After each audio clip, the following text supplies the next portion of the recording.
जय हिंद मेरे डियर साथी, मैं आपका साथी विकास और आज हम देखने वाले हैं कक्षा 10 यूपी बोर्ड 2024-25 के द्वारा जो मॉडल पेपर जारी किया गया है उसके विषय में।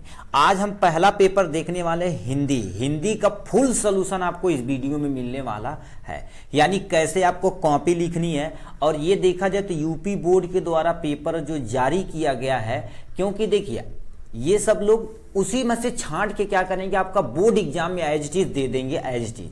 ठीक है, तो प्लीज आप इस मॉडल पेपर को प्लीज अच्छे तरीके से क्या कर लीजिए, तैयार कर लीजिए। ठीक है, हो सके तो आप कॉपी पेन लेके क्या करें, बैठ जाइए और अच्छे तरीके से क्या करिए, जो भी चीज बताई जा रही है अच्छे चीजें से आप नोट डाउन कर लीजिए। चाहे जो पेपर मॉडल जारी किया गया उसको आप अपने मोबाइल में डाउनलोड कर लीजिए। अब कैसे डाउनलोड होगा सब कुछ इस वीडियो में हम आपको बताएंगे। उस डाउनलोड करने के बाद आपको प्रिंट आउट निकलवा लीजिए, फिर उसका सोल्यूशन हम इस वीडियो में पूरा बताने वाले हैं, उसको आप नोट डाउन कर लीजिए। ठीक है, तो ये आप इसमें देखिए कुछ ऐसा नहीं कि हम आपको 2 क्वेश्चन एमसीक्यू बचा के भाग जाएंगे। कम से कम 1 से लेकर 1.5 घंटे का वीडियो होगा, हर एक क्वेश्चन को एकदम डिटेल में कवर अप किया जाएगा। ठीक है, आपका जो पहला पेपर हिंदी है उसमें ये क्या करेगा, बहुत ही मदद करने वाला है। ठीक है, तो चलिए हम अपने यूपी बोर्ड की ऑफिशियल साइट पे चलते हैं। लिखने का तरीका भी इसमें बताएंगे, ये सारी चीजें कैसे आपको टाइम मैनेजमेंट करना है, ये सारी जानकारी इसमें हम देने वाले हैं। तो चलिए हम यूपी बोर्ड की ऑफिशियल साइट पे चलते हैं। ठीक है, तो आप देखिए गूगल पे आप टाइप करेंगे ये चीजें UPMSP, आप क्लिक करेंगे तो ऐसी जो पहली आपकी साइट आएगी उसी पे आपको क्या करना पड़ेगा, क्लिक करना पड़ेगा। अब देखिए इस पे हमने क्लिक कर दिया तो आपकी यूपी बोर्ड की जो ऑफिशियल साइट है आपके सामने देखिए ओपन होके आ गई है। उसके बाद आपको क्या करना पड़ेगा, ये तीन तीर है, इस पे क्या करना पड़ेगा, आपको ऐसे क्लिक करना पड़ेगा। महत्वपूर्ण लिंक पे जाने के बाद मॉडल पेपर आपका 2024-25 पे क्लिक करेंगे तो हिंदी आपका पहला पेपर ही है। ठीक, इसको हम क्या कर देते हैं, आपके सामने ओपन कर देते हैं। यहां से आ जाते हैं तो थोड़ा सा तिरछा कर लेते हैं। आपके सामने देखिए ये ओपन होके आ गया, मॉडल प्रश्न पत्र 2024-25 कक्षा 10 विषय हिंदी का ये पेपर है। ठीक है, ये पूर्णांक की बात की जाए तो टोटल 70 नंबर रहेगा। 30 नंबर आपके कॉलेज से मिलने वाला है, यानी आपकी स्कूल से मिलने वाला। टाइमिंग की बात की जाए तो 3 घंटा 15 मिनट आपको डिटेल में करना रहेगा एकदम अच्छे तरीके से। ठीक है, अब कैसे वो मार्क्स शीट वगैरह भरना है वो सारी जानकारी हम इसमें वीडियो में आपको देने वाले हैं। देखिए आपको 15 मिनट प्रश्न पत्र पढ़ने के लिए है, प्लीज आप ध्यान से सुनिएगा। 15 मिनट प्रश्न पत्र पढ़ने के लिए है। खंड अ और ब होता है, खंड अ में जितने भी क्वेश्चन होते हैं सब बहुविकल्पी क्वेश्चन होते हैं, जो ओएमआर शीट पे नीले अथवा काले बाल पेन से आपको लिखना, कि नहीं आप जेल पेन का प्रयोग करें। आपसे अनुरोध है बाल पेन का ही प्रयोग करिए। उसके बाद क्या कर दिया, यानी बहुविकल्पी प्रश्न पत्र एक नंबर का है, टोटल 20 नंबर आपको इसके मिलने वाला है। ओमार सीट को एक बार यदि भर दिया गया तो इरेजर अथवा व्हाइटनर का प्रयोग न करें। ठीक है, कि उसे इरेज करने के लिए। और उसकी भी निंजा टेक्निक हम इसी के लिंक में 2024 का एक पेपर हमने सॉल्व कराया है, उसको हम क्या करें, कैसे आपको निंजा टेक्निक बनाए कि ओमार सीट को भी क्या करना, फिलअप करना। यदि मान लेते गलत रहे तो उसे भी सही कर सकते हैं, उसकी भी टेक्निक, उसका हम सोल्यूशन इसी के लिंक में डिस्क्रिप्शन में डाल देंगे। 2024 का सेट नंबर 1 है पेपर का वो। ठीक है, अब यहां से आपके सामने देखिए क्वेश्चन दिया गया है। ठीक, अब इसे कैसे आपको सोल्यूशन करना है, ठीक, इस वीडियो में आपको प्रोवाइड करा जाए। चलिए इस वीडियो को हम क्या कर देते हैं, ऑन करते हैं। ठीक, अब हम अपने बहुविकल्पी क्वेश्चन की तरफ रुख करते हैं। बहुविकल्पी क्वेश्चन खंड अ है। खंड अ में टोटल कितने हैं आपके, सबसे पहला क्वेश्चन लिखा है, बाबू गुलाब राय किस युग के लेखक हैं।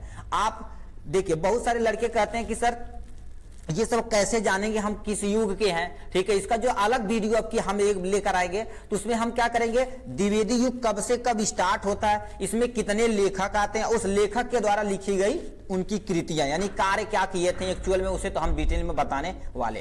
पहले इसे देख लेते हैं। गुलाब राय किस युग के लेखक हैं। पहला दे रखा भारतेंदु युग, दूसरा दे रखा द्विवेदी युग, और तीसरा दे रखा शुक्ल युग, और चौथा दे रखा शुक्लोत्तर युग। तो गुलाब जो राय जी हैं, ठीक है, गुलाब राय जी हैं किस युग के कवि हैं, ठीक है, किस युग के लेखक हैं आपके, द्विवेदी युग के। किस युग के, द्विवेदी युग के। ठीक, इसमें आते हैं नेक्स्ट क्वेश्चन नंबर 2, लिखा चिंतामणि किस विधा की रचना है। जो चिंतामणि है किस विधा की रचना, इसे आपको बतानी पड़ेगी। ठीक है, तो इस पे ऑप्शन, ठीक है। तो चिंतामणि देखिए, चिंतामणि किसके द्वारा लिखी गई है? चिंतामणि हमारे आचार्य रामचंद्र शुक्ल के द्वारा लिखी गई। चिंतामणि एक तरह की कौन सी विधा है? ये देखा जाए तो एक निबंध विधा। अब निबंध विधा है, किसके द्वारा लिखी गई है?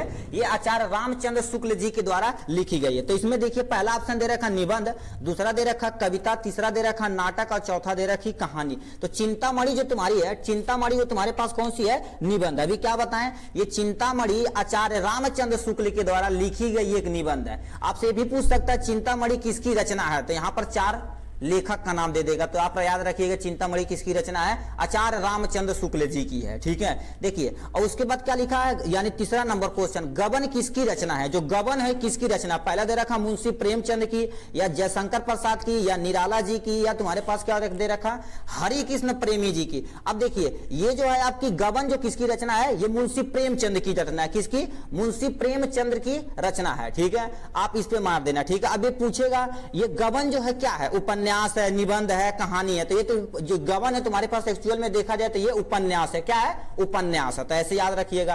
ठीक, अब आते हैं चौथा नंबर क्वेश्चन, शुक्ल युग की समाअवधि। शुक्ल युग जो है, ठीक है, देखिए हर एक युग हमारे सिलेबस में देखा जाए तो शुक्ल युग पढ़ना है, शुक्लोत्तर युग पढ़ना है, और रीति युग और आधुनिक युग, यही तुम्हें क्या कर देना, हमें पढ़ना पड़ेगा। ठीक है, तो इसलिए हमसे पूछा शुक्ल युग की समाअवधि है, शुक्ल युग जो है उसकी समाअवधि है। तो पहला दे रखा 1936 से लेकर 1943, 1919 से लेकर 1938, 1900 से लेकर 1918 उपयुक्त सभी। आपसे अनुरोध है यदि आप कहीं कोई भी चीज ले, विद्या लिए हैं, चाहे आप क्या लिए अवतार लिए हैं, तो प्लीज उससे आप न देखिएगा। ठीक है, क्योंकि उसमें थोड़ा सा क्या कर दिए थे, ये वेरिएशन रख रखा। आप बुक चाहे आप उन्नति प्रकाशन का लिए हो, चाहे राजीव प्रकाशन का जो एनसीईआरटी वगैरह, तो उससे आप प्रीफर करिएगा, ये सब सारी डेट तो सही रहेगा। क्योंकि हमने ऑफलाइन क्लास में जब उन्होंने बोला, ठीक है, हम उनसे बोले कि ये जो शुक्ल युग होता 1900 लेके 19 से लेके 1919 से लेके 1938 तक रहता। तो ये अवतार वगैरह में क्या कुछ और दे रखा डेट, तो प्लीज आप अनुरोध है, ठीक है, उससे आप यानी करेक्शन कर लेना, बुक से जरूर पढ़ना। बुक्स देखिए, बुक बहुत सारे राइटर लिखे होते हैं, ये 60-70 रुपए का आप ले लेते हैं, तो उसमें हमने बहुत सारा, अभी हम फिजिक्स में जब हाई स्कूल में कराते हैं तो उसमें बहुत सारी इरर रहता है। ठीक है, इरर बहुत सारा रहता है, क्वेश्चन दिया रहेगा कुछ कोई दिया रहेगा और सोल्यूशन के साथ आंसर कुछ और लाएगा, फार्मूले के साथ हम सब लोग आंसर कुछ और लाते हैं। तो उससे प्लीज अनुरोध है आपसे थोड़ा सा करेक्शन कर लिए। मतलब शुक्ल युग की समावधि है 1919 से लेकर 1938 के बीच में। निश्चय क्वेश्चन पूछा है नीड़ का निर्माण, ठीक है, नीड़ का निर्माण पहले पूछ रखा किस विधा की रचना है, जीवनी है या आत्मकथा है या आपका क्या होता है, लिखा है क्या साक्षात्कार या भेंट वार्ता या रेखा चित्र है। तो नीड़ का निर्माण जो है एक तरह का आत्मकथा, क्या होगा, एक तरह का आत्मकथा, तो आत्मकथा मार देना। नेक्स्ट क्वेश्चन 6वां नंबर पूछा प्री प्रवास किस युग की रचना। अब देखिए यहां से युग पूछ दिया, प्री प्रवास किस युग की रचना। अब इसको हम क्या करते हैं, पहले ऑप्शन नेक्स्ट पेज पे देखते हैं। ठीक है, तो छठा का ऑप्शन दे रखा है प्री प्रवास किस युग की रचना, द्विवेदी युग की रचना है या भारत तेदु युग की रचना है या प्रगति युग की रचना है या आपकी छायावादी युग की रचना है। तो आपका प्री प्रवास देखा जाए किस युग की रचना है, द्विवेदी युग की रचना। किस युग की रचना है, द्विवेदी युग की रचना है। ठीक, ऐसे आपको काम कर देना। लिखा है 7वां क्वेश्चन मधुशाला किसकी रचना है। मधुशाला जानते हो किसकी रचना, हरिवंश राय बच्चन जी के द्वारा लिखी गई है। ठीक है, ये अब बताओ हरिवंश जो राय बच्चन जी थे वो तुम्हारे पास उत्तर छायावादी युग के वो लेखक थे। ठीक है, तो इसमें लिखा है मधुशाला किसकी रचना है, पहले दे रखा रामधारी सिंह दिनकर, दूसरा दे रखा है हरिऔध दे रखा, तीसरा दे रखा है हरिवंश राय बच्चन दे रखा, सुमित्रानंद पंत। तो आपको क्या कर देना, तीसरे नंबर पे आपको क्या कर देना है, टिक मार देना। ठीक, ये हो गया इसके बारे में। और नेक्स्ट 8वां क्वेश्चन आपसे लिखा है तुम्हारे पास भारत भारती किसकी रचना है। अब देखिए भारत जो भारती किसकी रचना है आपको इसे बताना पड़ेगा डिटेल में। ठीक है, तो भारत भारती किसकी रचना है, ये देखा गया भारत भारती किसकी रचना, पहले दे रखा ऑप्शन में सियाराम शरण गुप्त जी हैं या तुम्हारे पास मैथिली शरण गुप्त जी हैं या जयशंकर प्रसाद जी हैं, महादेवी वर्मा। तो ये भारत भारती जो किसकी रचना है, ये मैथिली शरण गुप्त की रचना, किसकी रचना है, मैथिली शरण गुप्त की रचना है। ठीक है, नेक्स्ट पे आते हैं आधुनिक काल। देखिए आधुनिक काल हम बोले ना हमारे 4 ही हमारे सिलेबस में टोटल 4 ही हैं। ठीक है, तो इसमें तुमसे पूछा आधुनिक काल कब से कब, मतलब आधुनिक काल की समाअवधि पूछा, कब से स्टार्ट हुआ, कब से खत्म हुआ। तो आधुनिक काल मतलब अब तक जो चलेगा तो उसे आधुनिक काल बोलेंगे। तो लिखा 1943 से लेके अब तक, और 1843 है जी, 1643 से लेके 1843, 1918 से लेके 1936, 1936 से लेके 1943 तक। तो ये तुम्हारे पास यानी 1884 से, सॉरी 1843 से लेके अब तक, ये वाला ऑप्शन क्या हो गया, करेक्ट है। अब यही चीज आप सेम टू सेम हमने ऑफलाइन क्लास में कराया, तो जो जितने लोग हमारे ठीक है स्टूडेंट थे वो क्या जैसे गाइड वगैरह पढ़ के आए थे पतली पतली, उसमें कुछ और दिया है, ठीक है। तो उससे इसीलिए आप बोलते हैं थोड़ा सा आप करेक्शन कर लीजिएगा, ठीक है। ये लिख दिया गया। अब क्वेश्चन नंबर 10वां जो हमारे पास है इसके बारे में आपको बता देते हैं। अब हम नेक्स्ट क्वेश्चन देख लेते हैं। हमें से कह रखा मतीराम किस युग के कवि हैं, जो एक्चुअली मतीराम जी हैं वो किस युग के कवि हैं। तो देखिए आप यदि रीतिकाल पढ़े होंगे तो रीतिकाल कब से स्टार्ट होता है, 1643 से लेकर 1843 के बीच में होता है, ठीक है। तो ये रीतिकाल के हमारे पास कौन है, ठीक है, मतीराम जो हो रीतिकाल के क्या कवि हैं, ठीक है। तो इन्हें पहला दे रखा आधुनिक काल, दूसरा दे रखा आदिकाल, और तीसरा दे रखा भक्ति काल, या चौथा दे रखा रीतिकाल। तो आपको रीतिकाल पे क्या कर देना है, टिक लगाना है, ठीक। ये हो गया। अब आते हैं 11 नंबर क्वेश्चन पे। 11 नंबर हमसे क्वेश्चन क्या कह दिया है, लिखा हास रस का स्थायी भाव। देखिए आप यदि रस पढ़ेंगे, ठीक है, तो रस पढ़ेंगे तो हमारे सिलेबस में कोई दो ही रस है, एक हास रस और दूसरा क्या हो गया, करुण रस, ठीक है। हमारे पास दो ही रस है। हास रस का स्थायी भाव क्या होता है, हंसना। करुण रस का स्थायी भाव क्या होता है, शोक यानी दुख होता, ठीक है। तो इसमें हमसे दे रखा है हास रस का स्थायी भाव। हास रस का स्थायी भाव क्या होता है, शोक। ये तो करुण रस का है, ठीक है। तो हम देखिए आप याद रखिए, कोई भी ऐसे सेंटेंस दे देगा, कह देगा इसमें कौन सा रस है, ऐसे भी पूछ सकता है। मगर यहां से हमसे पूछ दिया हास रस का अस्थायी भाव क्या होता। तो हास रस का अस्थायी भाव क्या होता है, हंसना होता है, ठीक है, हास्य भी लिख सकते हो। और करुण का तुम्हारे पास क्या होता है, दुख यानी शोक भी होता है, ठीक है। तो यहां पर हास रस का अस्थायी भाव तुम्हारे पास क्या होता है, शोक होता है, या रीति होती है, या हास होता है, या निर्वेदे होता है। तो ये अब क्या होता है, हास रस का अस्थायी भाव क्या होता है, हंसना यानी हास्य होता है, ठीक। ये आपको पीट देना इस पे। अब देखिए आ जाते हैं, ठीक है। अब नेक्स्ट क्वेश्चन पे आ जाते हैं। लिखा क्वेश्चन नंबर 12, लिखा सोहत ओढ़ पीठ पया सलोने गात मनोनील मणि शैल पर आपत पर वो प्रकाश, ठीक है। तो इसमें कह दिया कौन सा अलंकार है। तो आप यदि अलंकार पढ़े होंगे तो हमारे सिलेबस के अंतर्गत 3 अलंकार है। अलंकार यदि पढ़े होंगे, ठीक है, तो हमारे सिलेबस के अंतर्गत कितने अलंकार है, तीनों का हम नाम लिख देते हैं। सबसे पहले तुम्हारे दे रखा उपमा अलंकार, उसके बाद क्या दे रखा है, रूपक अलंकार, ठीक है, यहां से रूपक अलंकार। और क्या लिखे, उपमा हो गया, रूपक हो गया, एक हमारे पास उत्प्रेक्षा अलंकार होता है। क्या होता है, उत्प्रेक्षा अलंकार होता है। मतलब ये 3 अलंकार हमारे सिलेबस के अंतर्गत हैं, ठीक है। अब देखिए आप ऑप्शन में देख रखा, ये लिखा है सोहत ओढ़ पट प्यात स्यात यानी पट श्याम सलोने गात। इसमें से कौन सा तुम्हारे पास अलंकार है, ठीक है। तो पहला ऑप्शन दे रखा उपमा अलंकार, और दूसरा दे रखा उत्प्रेक्षा अलंकार, तीसरा दे रखा रूपक अलंकार और श्लेष अलंकार। यदि आप बुक पढ़े होंगे तो उत्प्रेक्षा अलंकार जहां परिभाषा लिखा जस्ट उसी के नीचे ये एग्जाम्पल दिया होगा। तो ये कौन सा ऑप्शन हो जाएगा, ठीक है, उत्प्रेक्षा अलंकार आपका इसका एग्जाम्पल हो जाएगा, ठीक। अब आते हैं नेक्स्ट क्वेश्चन पे आ जाते हैं, ठीक है। नेक्स्ट क्वेश्चन पे आ जाते हैं। रोला छंद के कितने चरण होते हैं, ठीक है। रोला छंद के कितने चरण होते हैं इसे आप को क्या कर देना है, बताना है, ठीक है। तो रोला में बताओ कितने चरण होते हैं। देखा जाए हमारे सिलेबस में एक हमारे पास सोरठा है, एक रोला है, ठीक है। तो रोला चरण में टोटल 4 चरण होते हैं। कितने चरण होते हैं, 4 चरण होते हैं। कैसे, देखिए ऐसे लिखकर यहां कर देते हैं और ऐसे करके फुल स्टॉप लगा देते हैं, यहां करके कामा और ऐसे करके क्या हो गया, डबल इन्वर्टेड कामा। तो ये से हम क्या बोलते हैं, प्रथम पद बोलते हैं। इसे हम ओ भाई दरवाजा, ठीक है, ये द्वितीय पद हो गया, ये तुम्हारे पास तृतीय पद, ये तुम्हारे पास क्या हो जाएगा, चतुर्थ पद। यानी प्रथम और तृतीय पद में 11 मात्राएं होती हैं, ठीक है। और दूसरे में और चौथे में आपकी कितनी मात्राएं, 13 मात्राएं होती हैं। याद रखिए रोला जो होता है, ठीक है, रोला छंद होता है, उसमें टोटल 4 चरण होते हैं। एक चरण यहाँ आके फुल स्टॉप तभी स्टार्ट होता है, एक चरण आके यहाँ फुल स्टॉप तभी स्टार्ट होता है। प्रथम चरण, द्वितीय, तृतीय, चौथी। पहले और तीसरे चरण में 11 मात्राएं और दूसरे और चौथे चरण में 13 मात्राएं होती हैं। तो रोला छंद में कितनी चरण होती है, पहला 3, 2, 4 या 5। तो क्या कर देंगे आप, क्या कर देंगे 4 पे आप क्या कर देंगे, टिक मार देंगे, ठीक। ऐसे ही आपको क्या कर देना, करना पड़ेगा, ठीक है। अब आते हैं किस पे, आकर्षण पे आते हैं, ठीक है। आकर्षण पे आते हैं, ठीक। इसे थोड़ा खोला जाए भाई, तब उजाला थोड़ा लगेगा। आओ भाई तू कहां चल दिया, ठीक है। पूछा है आकर्षण शब्द किस, ठीक है, उपसर्ग का प्रयोग, ठीक है। तो ये लिखा है तुम्हारे पास आकर्षण शब्द किस उपसर्ग का प्रयोग किया जाता है। एक हमारे पास उपसर्ग होता है, एक हमारे पास प्रत्यय होता है, ठीक है। एक हमारे पास क्या होता है, उपसर्ग होता है, और दूसरा हमारे पास क्या होता है, प्रत्यय होता है, ठीक। कितने लोग कहेंगे सर टिक मार दिए, सिंपल सिंपल से चलिए, नहीं भाई, ठीक है। यदि आप समझे रहेंगे ना तो आप कहीं भी फाड़ सकते हैं, ठीक है।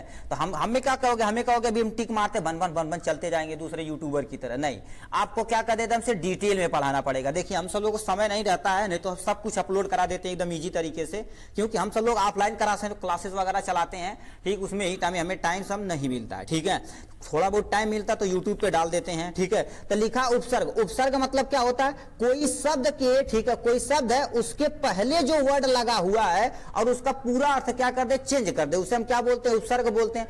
प्रत्यय है जो शब्द के बाद में लगता है, शब्द के बाद में लगता है तो उसे हम क्या बोलते हैं, प्रत्यय बोलते हैं। तो यहां से हमें उपसर्ग, उपसर्ग के जो शब्द पहले लगेगा तो उसे हम क्या बोलेंगे, उपसर्ग। जैसे तुम्हारे पास मान लेते हैं हमारे पास क्या हो गया, मूल्य है, ठीक है। तो यदि अ आगे लग जाए तो ये बताओ क्या हो गया, अमूल्य हो गया। पहले मूल्य जो था उसका कोई ना कोई अर्थ था। अब बताइए मूल्य मतलब बहुत मूल्यवान, पैसावान, अमूल्य मतलब उसका कोई पैसा नहीं है, ठीक है। तो ये तुम्हारे पास क्या हो गया, अ जो लगा है तुम्हारे पास उपसर्ग है। तो इसमें पूछा है आकर्षण जो शब्द है किस उपसर्ग का प्रयोग किया गया है। पहला दे रखा वी, तो इसमें बताइए वी कोई वर्ड नहीं, तो ये रॉन्ग हो जाएगा। मान, इसमें भी कोई वर्ड नहीं है, ठीक। अब आते हैं मेन पे, ये हो गया, यह हो गया, दो ही पे तो हमारे पास मुकाबला है। तो बताइए अक, यदि आक रहता तब भी नहीं रहता, तो ये तुम्हारे पास ये भी रॉन्ग हो गया। ये हमारे पास डी वाला ऑप्शन क्या हो गया, टिक हो गया। देखिए कितना आसान था, ठीक। उपसर्ग समझ गए होंगे, ठीक है। इंग्लिश में कितने बंदे होंगे तो इसे हम क्या बोलते हैं, प्रीफिक्स बोलते हैं, और इसे क्या बोलते हैं, सिफिक्स बोलते हैं, ठीक है। सफिक्स बोलते हैं, कहीं कहीं सिफिक्स पढ़ते हैं, सफिक्स बोलते हैं, कोई टेंशन नहीं, ठीक।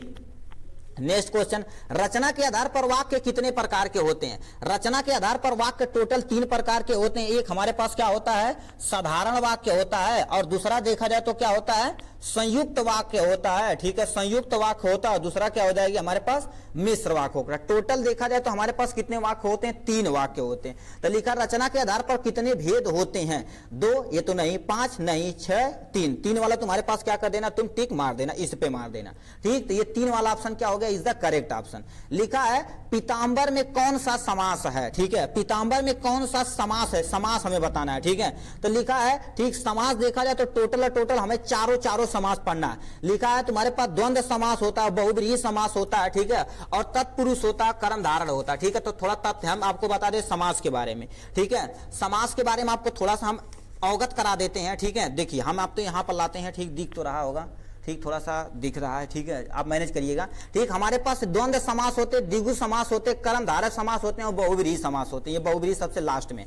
हमारे 4 द्वंद्व समास किसे कहते हैं, इसमें दोनों पद क्या होते हैं, प्रधान होते हैं एवं संज्ञा होते हैं। कहने का मतलब जैसे दोनों जो पद हैं वो सब तुम्हारे पास प्रधान रहते हैं, जैसे माता और पिता। तुम द्वंद्व समास कैसे पहचानोगे, द्वंद्व समास है, उनके बीच में ऐसा यदि चिन्ह लगे, जैसे तुम्हारे पास ये लिखा बहन और डैश ढाई भाई कर देता है, ऐसे क्या हो गया, बहन और यहाँ पर क्या कर देता है, भाई। तो ये वाला जो चिन्ह है, ये वाला जो चिन्ह है वो द्वंद्व समास के लिए लगता है, और किसको प्रदर्शित करता है, और को प्रदर्शित करता है, ठीक। इसका एग्जाम्पल ये दे रखा, ठीक है। अब नीचे तुम्हारे पास यहां पर आते हैं, लिखा है द्विगु समास। द्विगु समास में प्रथम पद तुम्हारे पास याद रखना, द्विगु समास में हमेशा संख्यावाचक शब्द आएगा। क्या हो गया, संख्यावाचक विशेषण आएगा। जैसे चौराहा, 400 हो, 4 चौराहों का समूह क्या कहलाता, चौराहा कहलाता। त्रिलोक मतलब 3 लोक का, अष्टकोण मतलब 8 कोण का, पंचभुज मतलब 5 भुजा का, ऐसे आपको पूछेगा, ठीक है। तो अब द्विगु समास में मतलब संख्या से संबंधित रहेगी। कर्मधारय समास में तुम्हारे पास क्या आते हैं, देखिए लिखा प्रथम पद तुम्हारे पास विशेषण होते हैं, दूसरा पद क्या होता है, विशेष्य होता है। जैसे तुम्हारे पास क्या होता है, देखो श्याम एक संज्ञा शब्द है, ठीक है। देखो दूसरा शब्द तुम्हारे पास, ये तुम्हारे पास क्या संज्ञा शब्द, इसका जो ये शब्द है इसकी विशेषण विशेषता बता रहा, तो ये क्या हो गया, घन श्याम, घन के श्याम, ठीक है। और सुपुरुष, पुरुष तुम्हारे संज्ञावाद है तो इसके बगल में सु लगा दिया गया, ठीक है। अब लिखा पुरुषोत्तम, ऐसे आप समझ सकते हैं। कमल तो यहाँ पर नील लगा दिया गया, कमल यानी क्या होगा, नील कमल हो जाएगा, ठीक। अब लिखा बहुब्रीहि समास में दोनों पद क्या होते हैं, स्वतंत्र होते हैं, मतलब दोनों पद को यदि अलग अलग कर दिए तो उनका अलग अलग अर्थ लिख रहेगा। जैसे गजानन हो गया, और क्या होगा, चक्रपाटी हो गया, दशानन हो गया, ये सब इसके अंतर्गत आते हैं। तो ये तुम्हारे था जिसके समास के बारे में। अब हमसे यहां लिखा है पीतांबर, ठीक है, पीतांबर, ठीक है। अरे भाई साइड में बोले भाई क्या कर रहा है, ठीक है। पीतांबर यानी पिता प्लस अंबर होता है, ठीक है, पीतांबर हो जाएगा, ठीक। तो इसमें कर्मबद्ध है, ठीक है। कर्मधारय समास ये भी रंग, द्वंद्व समास ये भी रंग हो जाएगा, ठीक है। तो ये देखा जाए तो बहुब्रीहि समास, क्योंकि उसे अलग अलग, जैसे गजानन, पीतांबर, ये सब आ जाते आते, ठीक नहीं, दशानन, तो ये क्या हो जाएगा, बहुब्रीहि समास इसका करेक्ट ऑप्शन है, ये तो भी तो रॉन्ग हो जाएगा। लिखा है आंसू शब्द का तत्सम लिखिए, तो देखिए क्या होता है, एक शब्द आता है तत्सम और दूसरा तुम्हारे पास क्या आता है, तत्भव आता है। क्या होता है, तत्भव आता है। अब तत्सम क्या होता है, जिस शब्द का सही शुद्ध शब्द लिखा जाता है उसे हम क्या बोलते हैं, तत्सम। जिसका खराब यानी अशुद्ध शब्द लिखा जाता है उसे हम क्या बोलते हैं, तत्भव बोलते हैं। तो हमसे कह रखा आंसू शब्द का, ठीक है, आंसू शब्द का तुम्हें क्या बताना है, तत्सम बताना है, ठीक है। तो इसके बारे में हम यहां चल देते हैं थोड़ा सा, ठीक है। तो पहले ऑप्शन दे रखा है अश्रु दे रखा, अंशु दे रखा, रोना दे रखा, आंख, तो ये वाला तुम्हारे पास क्या हो गया, आम यानी आंख सही है। यदि देखो कहीं कहीं सर पर लिखा रहता तो ये सांप को सर पर लिखते हैं, ग्राम को गांव लिखते हैं, ठीक है, ऐसे नहीं होता। तो ही चीज क्या होता है, तद्भव तत्सम होता है, ठीक है। अब नेक्स्ट पे आते हैं 18 नंबर, कर्तवाच्य की किसकी प्रधानता होती है, ठीक है। कर्तवाच्य की किसकी प्रधानता होती है, यानी कर्तवाच्य मतलब कर्ता की प्रधानता होती है। तो इसमें लिखा है कर्ता की प्रधानता, कर्म की प्रधानता, भाव की प्रधानता, इनमें से कोई नहीं। तो 18 नंबर आप क्या मारेंगे, इसमें देखिए कर्तवाचक, तो मतलब कर्ता का क्या होगी, प्रधानता यहां पर से दे रखा, ठीक है।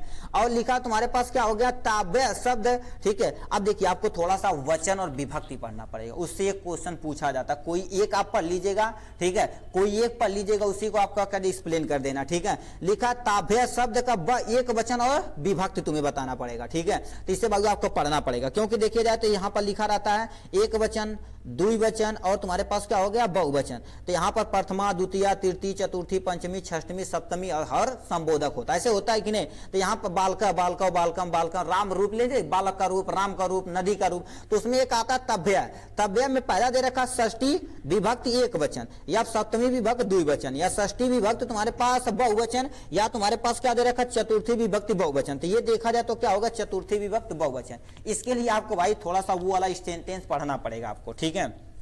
यहां पर आते हैं 20 नंबर क्वेश्चन, लिखा निम्नलिखित में से सर्वनाम है, सर्वनाम मतलब समझते हो कि नहीं, ऐसा शब्द जो संज्ञा के स्थान पर प्रयोग किया जाता है उसे हम क्या बोलते हैं, सर्वनाम कहते हैं, ठीक है। तो इसमें मनुष्य, मनुष्य एक संज्ञा शब्द है, बचपन एक संज्ञा शब्द है, यानी वह शब्द जो है तुम्हारे पास क्या होता है, किसके अंतर्गत आता है, सर्वनाम के अंतर्गत आता है, ठीक है। ये तुम्हारे पास इसके बारे में हो गया टोटल और टोटल भाई, ठीक है। अब नेक्स्ट पे हम चलते हैं अपने मेन मुद्दे पर, ठीक है, जो हमारा अति महत्वपूर्ण है, जो 50 नंबर अकेले ही लेकर बैठा मेरे भैया, ठीक। इसे तो आपको कितना गद्य वाले पोर्शन से रहता, कितने वाले, गद्य वाले। अब देखिए ध्यान से आप देखिए, आपको हम पहले बता देते हैं, ठीक है। यदि गद्य वाले में जाएंगे, ठीक है, हिंदी ही, ठीक है, हिंदी गद्यांश गद्य वाले पोर्शन में जाएंगे, और क्या होंगे, पद्य वाले पोर्शन में। गद्य नंबर से 6 नंबर आएगा, इससे भी आपका 6 नंबर आएगा। इससे मान लेते हैं, देखिए गद्य वाला कैसे पूछेगा, गद्य वाले से देखिए ऐसे कम से कम 5-6 लाइन आपको दे देगा, इससे 1 क्वेश्चन, 2 क्वेश्चन, 3 क्वेश्चन आपसे पूछ लेगा। ये जब करेंगे तो हर एक क्वेश्चन 2 नंबर का, तो आपका यहां से कितने नंबर मिलने वाला है,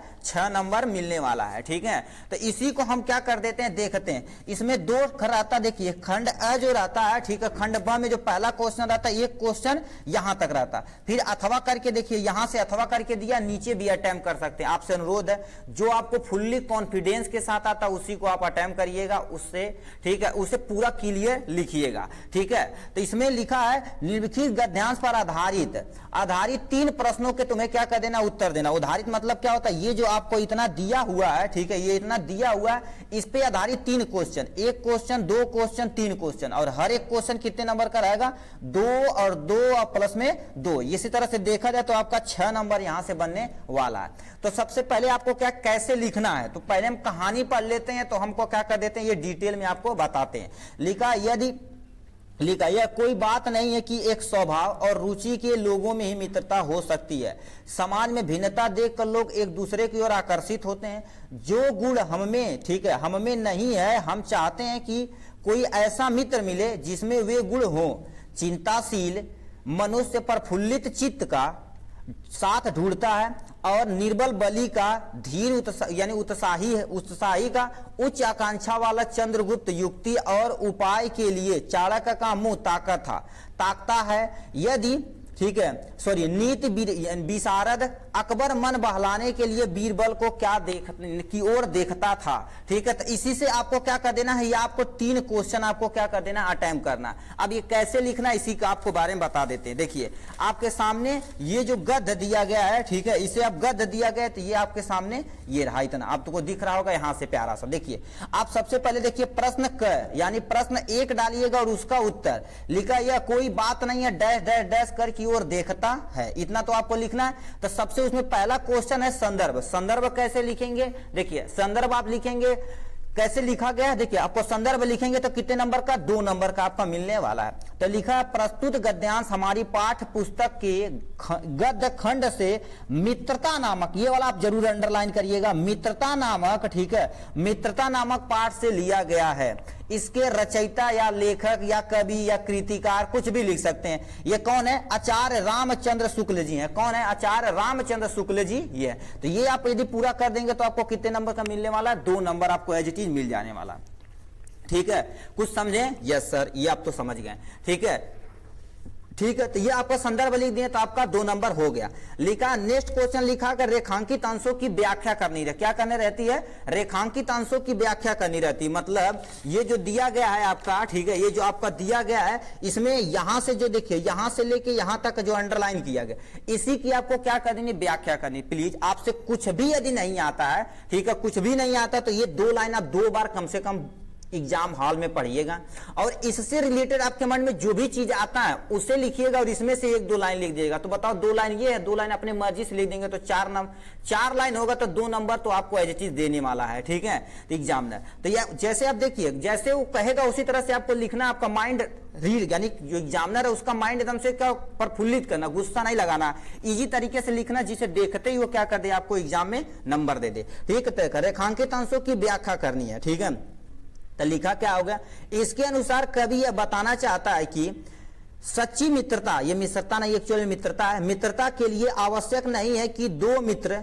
एक समान कार्य करें। ठीक है, मतलब क्या रखा कवि, ऐसा नहीं कि मतलब 2 लोग होते हैं, जैसे 2 लोग फ्रेंड बन गए, ठीक है, 2 लोग फ्रेंड बन गए तो उसमें ऐसा नहीं कि दोनों की रुचि एक सिमिलर हो, किसी की अलग हो सकती, किसी की अलग हो सकती है। समान कार्य करें, उनकी प्रवृत्ति और आचरण समान हो, भिन्न भिन्न स्वभाव वाले व्यक्ति से भी मित्रता हो सकती है भाई। ठीक है, मित्रता यानी भिन्न भिन्न स्वभाव वाले व्यक्ति से भी हो सकती है। मित्र के अंदर सच्चाई होनी चाहिए, सहानुभूति होनी चाहिए। ठीक है, वही सच्चे मित्र को क्या कर देता, वो सिद्ध करता। यदि आपका प्यारा मित्र है, ठीक है, तो उसमें क्या होनी चाहिए, सच्चाई होनी चाहिए, सहानुभूति होनी चाहिए, ये सारी चीजें होनी चाहिए आजकल के मित्रों में। ठीक है, तो ये जो अंडरलाइन किया गया था उसका मतलब यही है। अब नीचे नेक्स्ट क्वेश्चन हमसे पूछ लिया है, देखिए लिखा लेखक के अनुसार समाज में भिन्नता को देखकर एक दूसरे की ओर आकर्षित होते हैं। देखिए आप इसे यदि देखा जाए तो इसे आपको इसी में से ढूंढ के लिख देना। ठीक है, यहां से देखिए क्या होगा, समाज में भिन्नता को देखकर एक दूसरे को आकर्षित होते हैं, यहां तक आपको क्या कर देना है, लिख देना यहां तक। ठीक है, यहां तक आपको क्या कर देना, इसे लाकर लिख देना। कहां से, यहां से ये वाली लाइन और ये वाली लाइन यहां पर लाकर एंडिंग कर देनी, आपको काम खत्म हो जाएगा। मगर आपको यदि नहीं आता तो बता रहे हैं, यदि आता है तो इसी को थोड़ा सा, क्योंकि इसे एजिटिव लिखेंगे तो थोड़ा सा ऑड लगेगा, खराब लगेगा, और इसे थोड़ा बना कर लिख देंगे तो आपका काम मजेदार हो जाएगा। ठीक है, तो हमने क्या कर दिया, थोड़ा सा बना के लिखा, समाज में भिन्नता देखकर लोग एक दूसरे की ओर आकर्षित होते हैं, किंतु क्योंकि ये चाहते हैं कि उन्हें कोई ऐसा मित्र मिल जाए जो गुण हम में नहीं है उससे प्राप्त कर ले। कहने का मतलब क्या कर रखा है, एक आप ऐसा दोस्त सोचते हैं, ठीक है, जो आप अपने इच्छा अनुसार दोनों मित्र से मिलकर प्राप्त कर सकते हैं। ठीक है, जैसे आपके अंदर कोई खराब गुण है तो आप क्या कर सकते हैं, अच्छा मित्र ढूंढेंगे जो आपकी खराब आदतों को क्या कर सकता है, सुधार सकता है, आपको नई नई आदतें सिखा सकता है, ये सारी चीजें हो सकती है। ठीक, ये तुम्हारे तक इसके बारे में, यानी पहला क्वेश्चन के बारे में दे रखा। ठीक है, अब नेक्स्ट क्वेश्चन दे रखा अथवा करके। अथवा हम नहीं बताएंगे, ठीक है, क्योंकि पूरा बताया जाए तो कम से कम 2.5-3 घंटे का वीडियो बन जाएगा। तो हमने क्या कर दिया, इसे यदि बना दिया, इसका अलग से एक वीडियो बना देंगे, इसी के लिंक में डाल देंगे, वहां से आप देख लीजिएगा। ठीक, तो ये था पहले का, हमने क्या कर दिया, इसे अटेम्प्ट करिए, इसमें से कोई एक अटेम्प्ट करिएगा, चाहे ये करिएगा चाहे नीचे अथवा वाला करिएगा। हम नेक्स्ट क्वेश्चन पे चलते हैं, क्या होगा, क्वेश्चन नंबर 2 नीचे दिया गया है। ठीक है, ये भी हिंदी पद्यांश थे, वो गद्यांश था, ये पद्यांश है। दिए गए पद्यांश पर आधारित 3 प्रश्नों के तुम्हें कोई उत्तर लिखना, हर एक कितने नंबर का रहेगा, 2 नंबर का, 2 3 6 नंबर का। ठीक है, तो यहां से आपको ये पढ़ना पड़ेगा। क्या लिखा है, चरण कमल बंदो हरिराई जाकी कृपा पुंग गिरी लवे। ठीक है, अब यहां से आ गए हैं। ठीक है, नेक्स्ट पे, अंधे को सब कुछ दर्शाई, यानी बहिरो सुने गुंग पुनि बोले, यानी रंग चले सिर छत्र धराई, सूरदास स्वामी करुणमय बार बार बंदो ती पाई। ठीक है, मतलब ये जो दिया गया है इससे भी 3 क्वेश्चन आपको पूछेगा। कितना, 3 क्वेश्चन पूछेगा जो आपके सामने यहां पर है। देखिए 1 क्वेश्चन, 2 क्वेश्चन, 3 क्वेश्चन, हर एक क्वेश्चन कितने नंबर का रहेगा, 2-2 नंबर का रहता है। कितने नंबर का, 2-2 नंबर का। अब ये 2-2 नंबर का आप अटेम्प्ट करेंगे तो आपको क्या होगा, आंसर इसका लिख देंगे पूरा तो आपका काम हो जाएगा। ठीक है, तो चलिए इन्हीं के हम आंसरों की तरफ रुक करते हैं। प्लीज आप एक बार इसे जरूर ध्यान से पढ़िएगा। आप ध्यान से पढ़ के आप कॉन्सेंट्रेट हो जाएगा तो आपको पता चलेगा किस पाठ से लिया गया, क्योंकि पाठ पहले जो संदर्भ लिखना रहता है उसी से ही रिलेट करता है। ठीक, तो ये हमने देखिए क्या कर दिया, देखिए यो गद्यांश वाला पोर्शन था। ठीक है, ये गद्यांश, इससे 3 क्वेश्चन दिया गया, 1 2 3, तीनों क्वेश्चन को हम यहां से आराम से करते हैं। तो देखिए क्या प्रश्न उत्तर 2 ऐसे आप लिखेंगे ना एग्जाम में भाई, तो आप फाड़ सकते हैं, समझिए कॉपी नहीं फाड़ना है। ठीक है, एग्जामिनर का एकदम से तगड़ा तरीके से फाड़ देना कि जिससे आपको ढाकड़ा नंबर दे दे। ठीक है, तो यहां पर लिखा तुम्हारे पर देखो चरण कमल, मतलब उसे बता देना कि चरण कमल बंदो हरिराई से हम लेके ती पाई तक हम इसे लिख रहे हैं, पद्यांश से लिख रहे हैं, ऊपर पद्यांश लिख देना। ठीक है, अब यहां से क्वेश्चन नंबर डाल दिए, पद्यांश डालिए, देखने में कितना देखिए वीआईपी लग रहा है, क्योंकि हमें दिखाना है भाई, दिखा के ही नंबर तो हमें लेना है। जैसे कहते हैं दिखेगा तो बिकेगा। ठीक है, तो वही चीज है। तो सबसे पहले संदर्भ लिखा, संदर्भ में क्या लिखना है, जैसे सेम टू सेम वहां लिखे थे, गद्यांश की जगह पद्यांश लिख देंगे, काम खत्म हो जाएगा। ठीक है, तो इसमें लिखा प्रस्तुत पाठ यानी प्रस्तुत पद्यांश। ठीक, हमारी पाठ पुस्तक हिंदी खंड काव्य सूरदास सूरसागर। ठीक है, सूरसागर पद से लिया गया, जिसके रचयिता हमारे पास कौन है, सूरदास जी हैं। कौन है हमारे पास, सूरदास। मेन देखिए आपको यही लिखना पड़ेगा, ये और ये पाठ का नाम लिखना पड़ेगा, पहली बात। ठीक है, अब पद से लिया गया यानी सूरसागर पद से लिया गया, उसके रचयिता कौन है, सूरदास। बस ऐसे लिख देंगे, काम खत्म।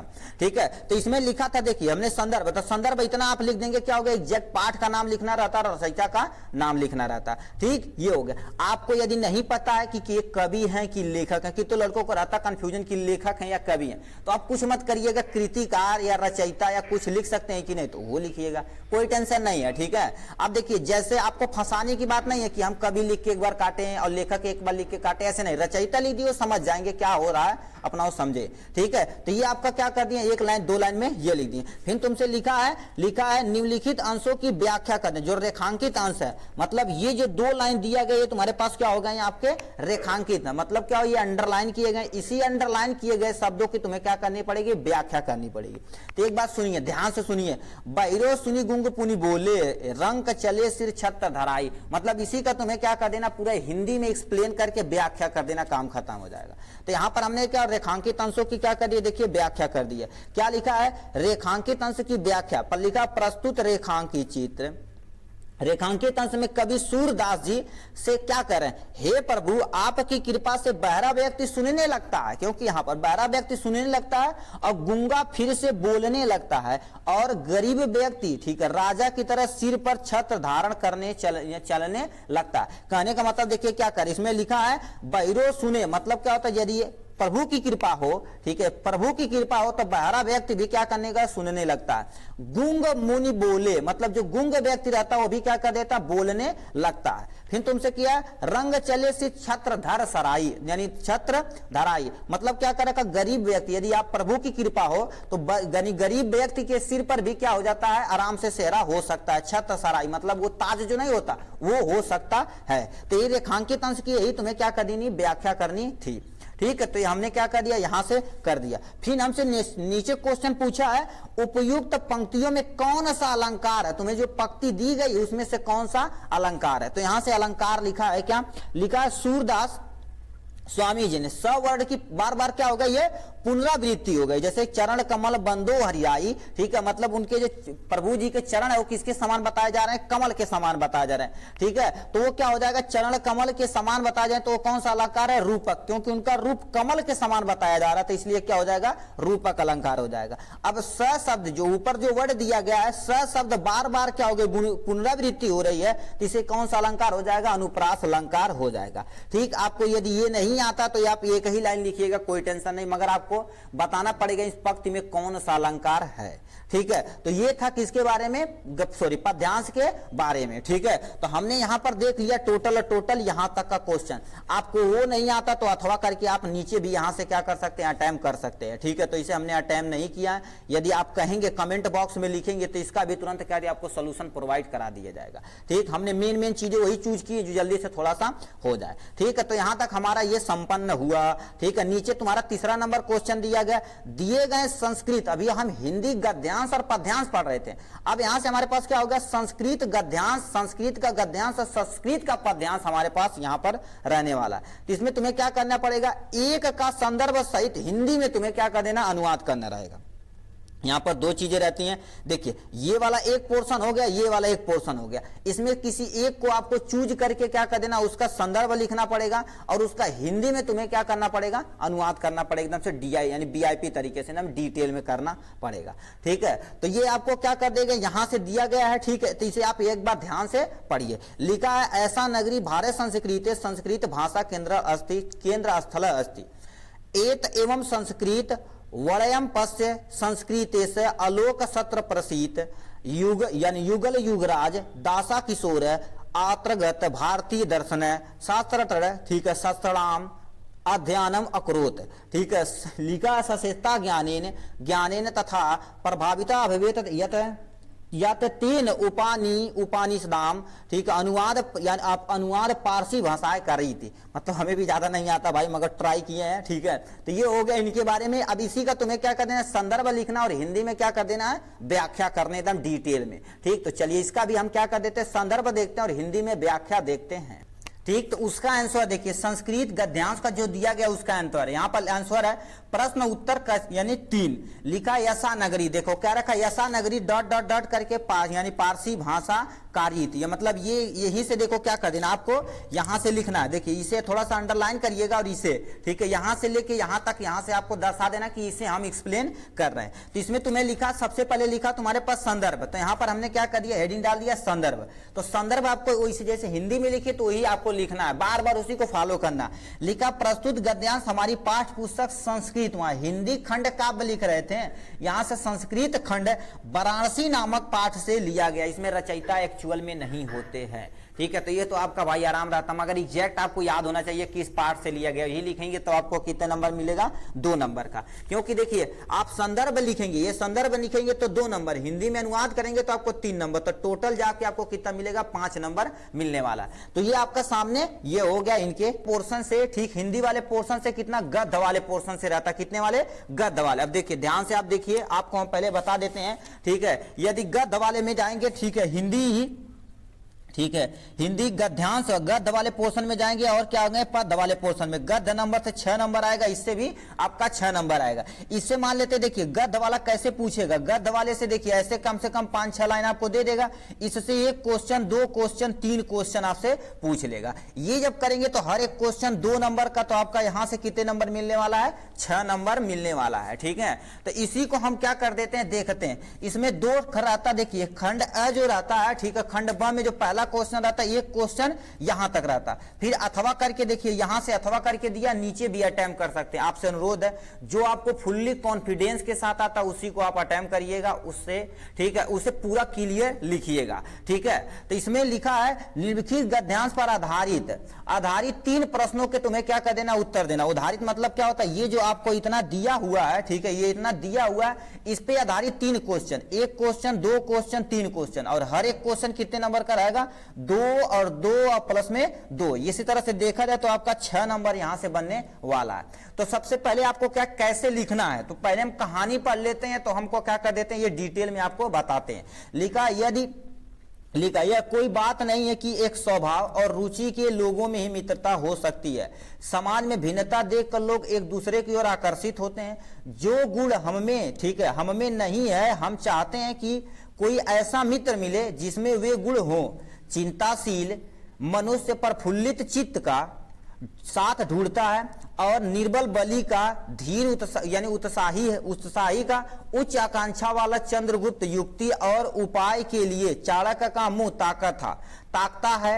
यदि ठीक है, सॉरी, नीति विशारद अकबर मन बहलाने के लिए बीरबल को की ओर देखता था।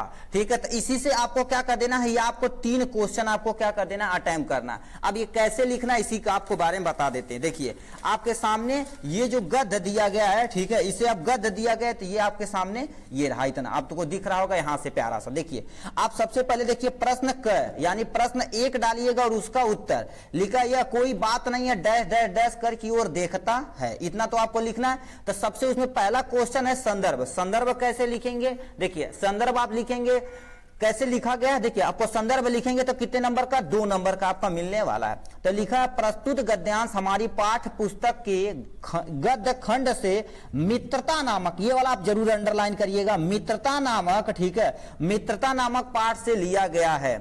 इसके रचयिता या लेखक या कवि या कृतिकार कुछ भी लिख सकते हैं। ये कौन है? आचार्य रामचंद्र शुक्ल जी हैं। कौन है? आचार्य रामचंद्र शुक्ल जी ये है। तो ये आप यदि पूरा कर देंगे तो आपको कितने नंबर का मिलने वाला है? 2 नंबर आपको एज इट इज मिल जाने वाला। ठीक है, कुछ समझे? यस सर, ये आप तो समझ गए। ठीक है, ठीक है, तो ये आपका संदर्भ लिख दिए तो आपका 2 नंबर हो गया। लिखा नेक्स्ट क्वेश्चन लिखा कर रेखांकित अंशों की व्याख्या करनी रहती, क्या करनी रहती है? रेखांकित अंशों की व्याख्या करनी रहती। मतलब ये जो दिया गया है आपका, ठीक है, ये जो आपका दिया गया है इसमें यहां से जो देखिए यहां से लेके यहां तक जो अंडरलाइन किया गया, इसी की आपको क्या करनी? व्याख्या करनी। प्लीज आपसे कुछ भी यदि नहीं आता है, ठीक है, कुछ भी नहीं आता तो ये 2 लाइन आप 2 बार कम से कम एग्जाम हॉल में पढ़िएगा और इससे रिलेटेड आपके मन में जो भी चीज आता है उसे लिखिएगा और इसमें से 1-2 लाइन लिख दीजिएगा। तो बताओ 2 लाइन ये है, 2 लाइन अपने मर्जी से लिख देंगे तो 4 लाइन होगा तो 2 नंबर तो आपको एज चीज देने वाला है। ठीक है, एग्जामिनर तो ये जैसे आप देखिए जैसे वो कहेगा उसी तरह से आपको लिखना। आपका माइंड रीड, यानी जो एग्जामिनर है उसका माइंड एकदम से क्या प्रफुल्लित करना, गुस्सा नहीं लगाना, इजी तरीके से लिखना जिसे देखते ही वो क्या कर दे, आपको एग्जाम में नंबर दे दे। ठीक है, रेखांकित अंशों की व्याख्या करनी है। ठीक है, तो लिखा क्या होगा? इसके अनुसार कवि यह बताना चाहता है कि सच्ची मित्रता, ये मित्रता नहीं एक्चुअली मित्रता है, मित्रता के लिए आवश्यक नहीं है कि 2 मित्र एक समान कार्य करें। ठीक है, मतलब क्या रखा कवि? ऐसा नहीं कि मतलब 2 लोग होते हैं, जैसे 2 लोग फ्रेंड बन गए, ठीक है, 2 लोग फ्रेंड बन गए तो उसमें ऐसा नहीं कि दोनों की रुचि एक सिमिलर हो, किसी की अलग हो सकती, किसी की अलग हो सकती है। समान कार्य करें, उनकी प्रवृत्ति और आचरण समान हो, भिन्न भिन्न स्वभाव वाले व्यक्ति से भी मित्रता हो सकती है भाई। ठीक है, मित्रता यानी भिन्न भिन्न स्वभाव वाले व्यक्ति से भी हो सकती है। मित्र के अंदर सच्चाई होनी चाहिए, सहानुभूति होनी चाहिए। ठीक है, वही सच्चे मित्र को क्या कर देता? वो सिद्ध करता। यदि आपका प्यारा मित्र है, ठीक है, तो उसमें क्या होनी चाहिए? सच्चाई होनी चाहिए, सहानुभूति होनी चाहिए, ये सारी चीजें होनी चाहिए आजकल के मित्रों में। ठीक है, तो ये जो अंडरलाइन किया गया था उसका मतलब यही है। अब नीचे नेक्स्ट क्वेश्चन हमसे पूछ लिया है, देखिए लिखा लेखक के अनुसार समाज में भिन्नता को देखकर एक दूसरे की ओर आकर्षित होते हैं। देखिए आप इसे यदि देखा जाए तो इसे आपको इसी में से ढूंढ के लिख देना। ठीक है, यहां से देखिए क्या होगा, समाज में भिन्नता को देखकर एक दूसरे की ओर आकर्षित होते हैं, यहां तक आपको क्या कर देना? लिख देना यहां तक। ठीक है, यहां तक आपको क्या कर देना? इसे लाकर लिख देना। कहां से? यहां से ये वाली लाइन और ये वाली लाइन यहां पर लाकर एंडिंग कर देनी, आपको काम खत्म हो जाएगा। मगर आपको यदि नहीं आता तो बता रहे हैं, यदि आता है तो इसी को थोड़ा सा, क्योंकि इसे एडिटिंग लिखेंगे तो थोड़ा सा ऑड लगेगा, खराब लगेगा, और इसे थोड़ा बना कर लिख देंगे तो आपका काम मजेदार हो जाएगा। ठीक है, तो हमने क्या कर दिया? थोड़ा सा बना के लिखा। समाज में भिन्नता देखकर लोग एक दूसरे की ओर आकर्षित होते हैं, किंतु क्योंकि ये चाहते हैं कि उन्हें कोई ऐसा मित्र मिल जाए जो गुण हम में नहीं है उससे प्राप्त कर ले। कहने का मतलब क्या कर रखा है? एक आप ऐसा दोस्त सोचते हैं, ठीक है, जो आप अपने इच्छा अनुसार दोनों मित्र से मिलकर प्राप्त कर सकते हैं। ठीक है, जैसे आपके अंदर कोई खराब गुण है तो आप क्या कर सकते हैं? एक अच्छा मित्र ढूंढेंगे जो आपकी खराब आदतों को क्या कर सकता है? सुधार सकता है, आपको नई नई आदतें सिखा सकता है, ये सारी चीजें हो सकती है। ठीक, ये तुम्हारे तक इसके बारे में, यानी पहला क्वेश्चन के बारे में दे रखा। ठीक है, अब नेक्स्ट क्वेश्चन दे रखा अथवा करके। अथवा हम नहीं बताएंगे, ठीक है, क्योंकि पूरा बताया जाए तो कम से कम 2.5-3 घंटे का वीडियो बन जाएगा। तो हमने क्या कर दिया, इसे यदि बना दिया, इसका अलग से एक वीडियो बना देंगे, इसी के लिंक में डाल देंगे, वहां से आप देख लीजिएगा। ठीक, तो ये था पहले का, हमने क्या कर दिया, इसे अटेम्प्ट करिए, इसमें से कोई एक अटेम्प्ट करिएगा, चाहे ये करिएगा चाहे नीचे अथवा वाला करिएगा। हम नेक्स्ट क्वेश्चन पे चलते हैं। क्या होगा? क्वेश्चन नंबर 2 नीचे दिया गया है। ठीक है, ये भी हिंदी पद्यांश थे, वो गद्यांश था, ये पद्यांश है। दिए गए पद्यांश पर आधारित 3 प्रश्नों के तुम्हें कोई उत्तर लिखना। हर एक कितने नंबर का रहेगा? 2 नंबर का, 2 3 6 नंबर का। ठीक है, तो यहां से आपको ये पढ़ना पड़ेगा। क्या लिखा है?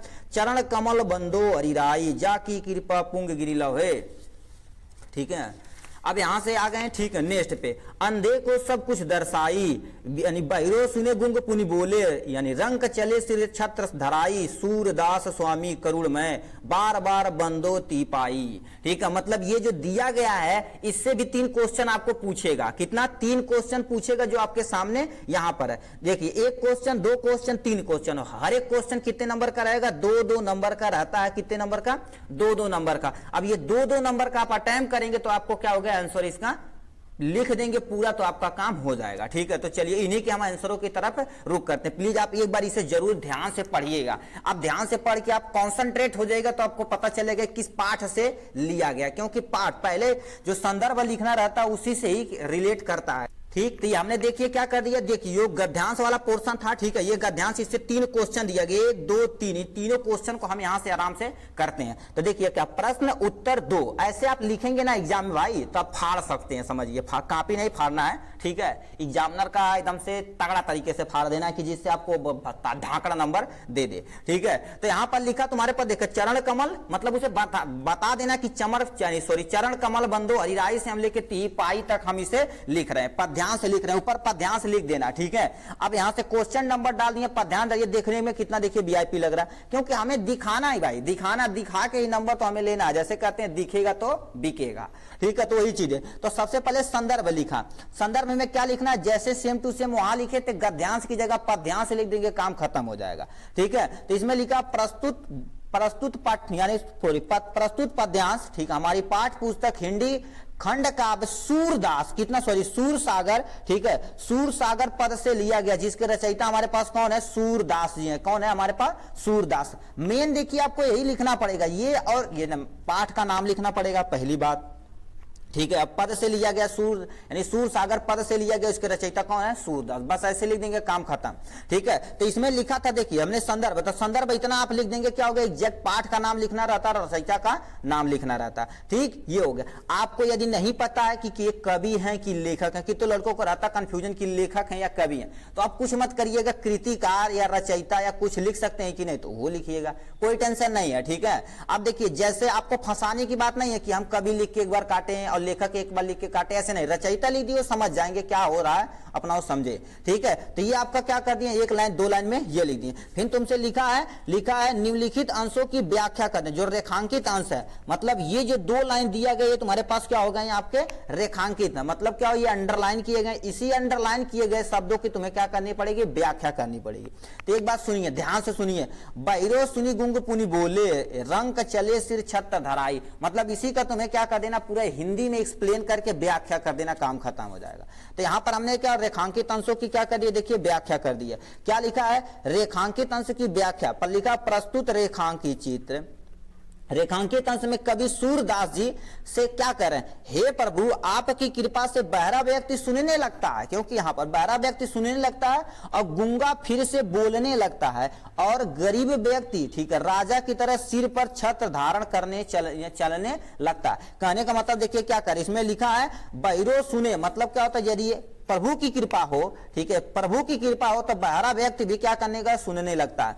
गूंग मुनि बोले, मतलब जो गूंग व्यक्ति रहता है वो भी क्या कर देता, बोलने लगता है। फिर तुमसे किया रंग चले से छत्र धर सराई, यानी छत्र धराई, मतलब क्या करेगा, गरीब व्यक्ति, यदि आप प्रभु की कृपा हो तो गरीब व्यक्ति के सिर पर भी क्या हो जाता है, आराम से सेहरा हो सकता है। छत्र सराई मतलब वो ताज जो नहीं होता वो हो सकता है। तो ये रेखांकित अंश की यही तुम्हें क्या करनी, व्याख्या करनी थी। ठीक है, तो हमने क्या कर दिया, यहां से कर दिया। फिर हमसे नीचे क्वेश्चन पूछा है, उपयुक्त पंक्तियों में कौन सा अलंकार है, तुम्हें जो पंक्ति दी गई उसमें से कौन सा अलंकार है। तो यहां से अलंकार लिखा है, क्या लिखा है, सूरदास स्वामी जी ने सवर्ण की बार बार क्या हो गई, ये पुनरावृत्ति हो गई। जैसे चरण कमल बंदो हरियाई, ठीक है, मतलब उनके जो प्रभु जी के चरण है वो किसके समान बताए जा रहे हैं, कमल के समान बताए जा रहे हैं। ठीक है, तो वो क्या हो जाएगा, चरण कमल के समान बताया जाए तो वो कौन सा अलंकार है, रूपक, क्योंकि उनका रूप कमल के समान बताया जा रहा है, तो इसलिए क्या हो जाएगा, रूपक अलंकार हो जाएगा। अब स शब्द जो ऊपर जो वर्ड दिया गया है, स शब्द बार बार क्या हो गई, पुनरावृत्ति हो रही है, तो इसे कौन सा अलंकार हो जाएगा, अनुप्रास अलंकार हो जाएगा। ठीक, आपको यदि ये नहीं आता तो आप एक ही लाइन लिखिएगा, कोई टेंशन नहीं, मगर आपको बताना पड़ेगा इस पंक्ति में कौन सा अलंकार है। ठीक है, तो ये था किसके बारे में, पद्यांश के बारे में। ठीक है, तो हमने यहां पर देख लिया टोटल यहां तक का क्वेश्चन। आपको वो नहीं आता तो अथवा करके आप नीचे भी यहां से क्या कर सकते हैं, अटेम्प्ट कर सकते हैं। ठीक है, तो इसे हमने अटेम्प्ट नहीं किया। यदि आप कहेंगे कमेंट बॉक्स में लिखेंगे तो इसका भी तुरंत क्या आपको सोल्यूशन प्रोवाइड करा दिया जाएगा। ठीक, हमने मेन चीजें वही चूज की जो जल्दी से थोड़ा सा हो जाए। ठीक है, तो यहां तक हमारा ये संपन्न हुआ। ठीक है, नीचे तुम्हारा तीसरा नंबर क्वेश्चन दिया गया, दिए गए संस्कृत, अभी हम हिंदी गद्यांश और पद्यांश पढ़ रहे थे, अब यहां से हमारे पास क्या होगा, संस्कृत गद्यांश, संस्कृत का गद्यांश और संस्कृत का पद्यांश हमारे पास यहां पर रहने वाला है। तो इसमें तुम्हें क्या करना पड़ेगा, एक का संदर्भ सहित हिंदी में तुम्हें क्या कर देना, अनुवाद करना रहेगा। यहां पर दो चीजें रहती हैं, देखिए ये वाला एक पोर्शन हो गया, ये वाला एक पोर्शन हो गया, इसमें किसी एक को आपको चूज करके बात करना पड़ेगा, एकदम से डीआई यानी बीआईपी तरीके से ना डिटेल में करना पड़ेगा। ठीक है, तो ये आपको क्या कर देगा, यहां से दिया गया है। ठीक है, तो इसे आप एक बार ध्यान से पढ़िए। लिखा है, ऐसा नगरी भारत संस्कृत संस्कृत भाषा केंद्र स्थल अस्ति एत एवं संस्कृत वरयम पश्य संस्कृत से आलोक सत्र प्रसीत युग यानी युगल युगराज दासा किशोर आत्रगत भारतीय दर्शन शास्त्र। ठीक है, शस्त्राम अध्ययनम अकरोत। ठीक है, लिखा सचेता ज्ञानेन तथा प्रभाविता अभिवेत यत तीन उपानिषदाम। ठीक है, अनुवाद यानी आप अनुवाद पारसी भाषाएं कर रही थी, मतलब हमें भी ज्यादा नहीं आता भाई, मगर ट्राई किए हैं। ठीक है, तो ये हो गया इनके बारे में। अब इसी का तुम्हें क्या कर देना है, संदर्भ लिखना और हिंदी में क्या कर देना है, व्याख्या करने एकदम डिटेल में। ठीक, तो चलिए इसका भी हम क्या कर देते हैं, संदर्भ देखते हैं और हिंदी में व्याख्या देखते हैं। ठीक, तो उसका आंसर देखिए, संस्कृत गद्यांश का जो दिया गया उसका आंसर, यहाँ पर आंसर है प्रश्न उत्तर यानी 3। लिखा यशा नगरी, देखो क्या रखा, यशा नगरी डॉट डॉट डॉट करके यानी पारसी भाषा कारित, ये मतलब ये यही से देखो क्या कर देना, आपको यहां से लिखना है। देखिए इसे थोड़ा सा अंडरलाइन करिएगा और इसे, ठीक है, यहां से लेके यहां तक, यहां से आपको दर्शा देना कि इसे हम एक्सप्लेन कर रहे हैं। तो इसमें तुम्हें लिखा, सबसे पहले लिखा तुम्हारे पास संदर्भ, तो यहां पर हमने क्या कर दिया, हेडिंग डाल दिया संदर्भ। तो संदर्भ आपको वही जैसे हिंदी में लिखे तो वही आपको लिखना है, बार बार उसी को फॉलो करना।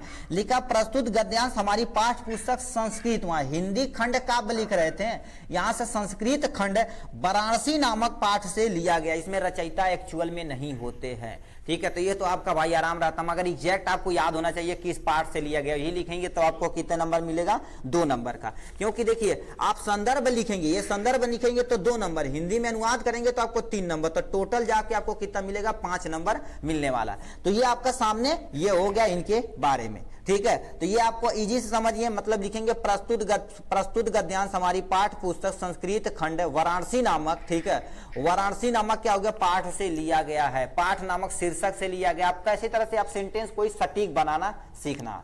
ठीक है, तो ये लिख देना इसके बारे में। फिर तुमसे लिखा हिंदी अनुवाद, हिंदी अनुवाद कैसे करेंगे, मतलब जो दिया गया उसे लिखा है, यह नगरी भारतीय संस्कृति और संस्कृत भाषा का केंद्र स्थल है। मतलब हमारे यदि भारत में देखा जाए तो सबसे पहले यहाँ पर संस्कृत ही बोली जाती थी।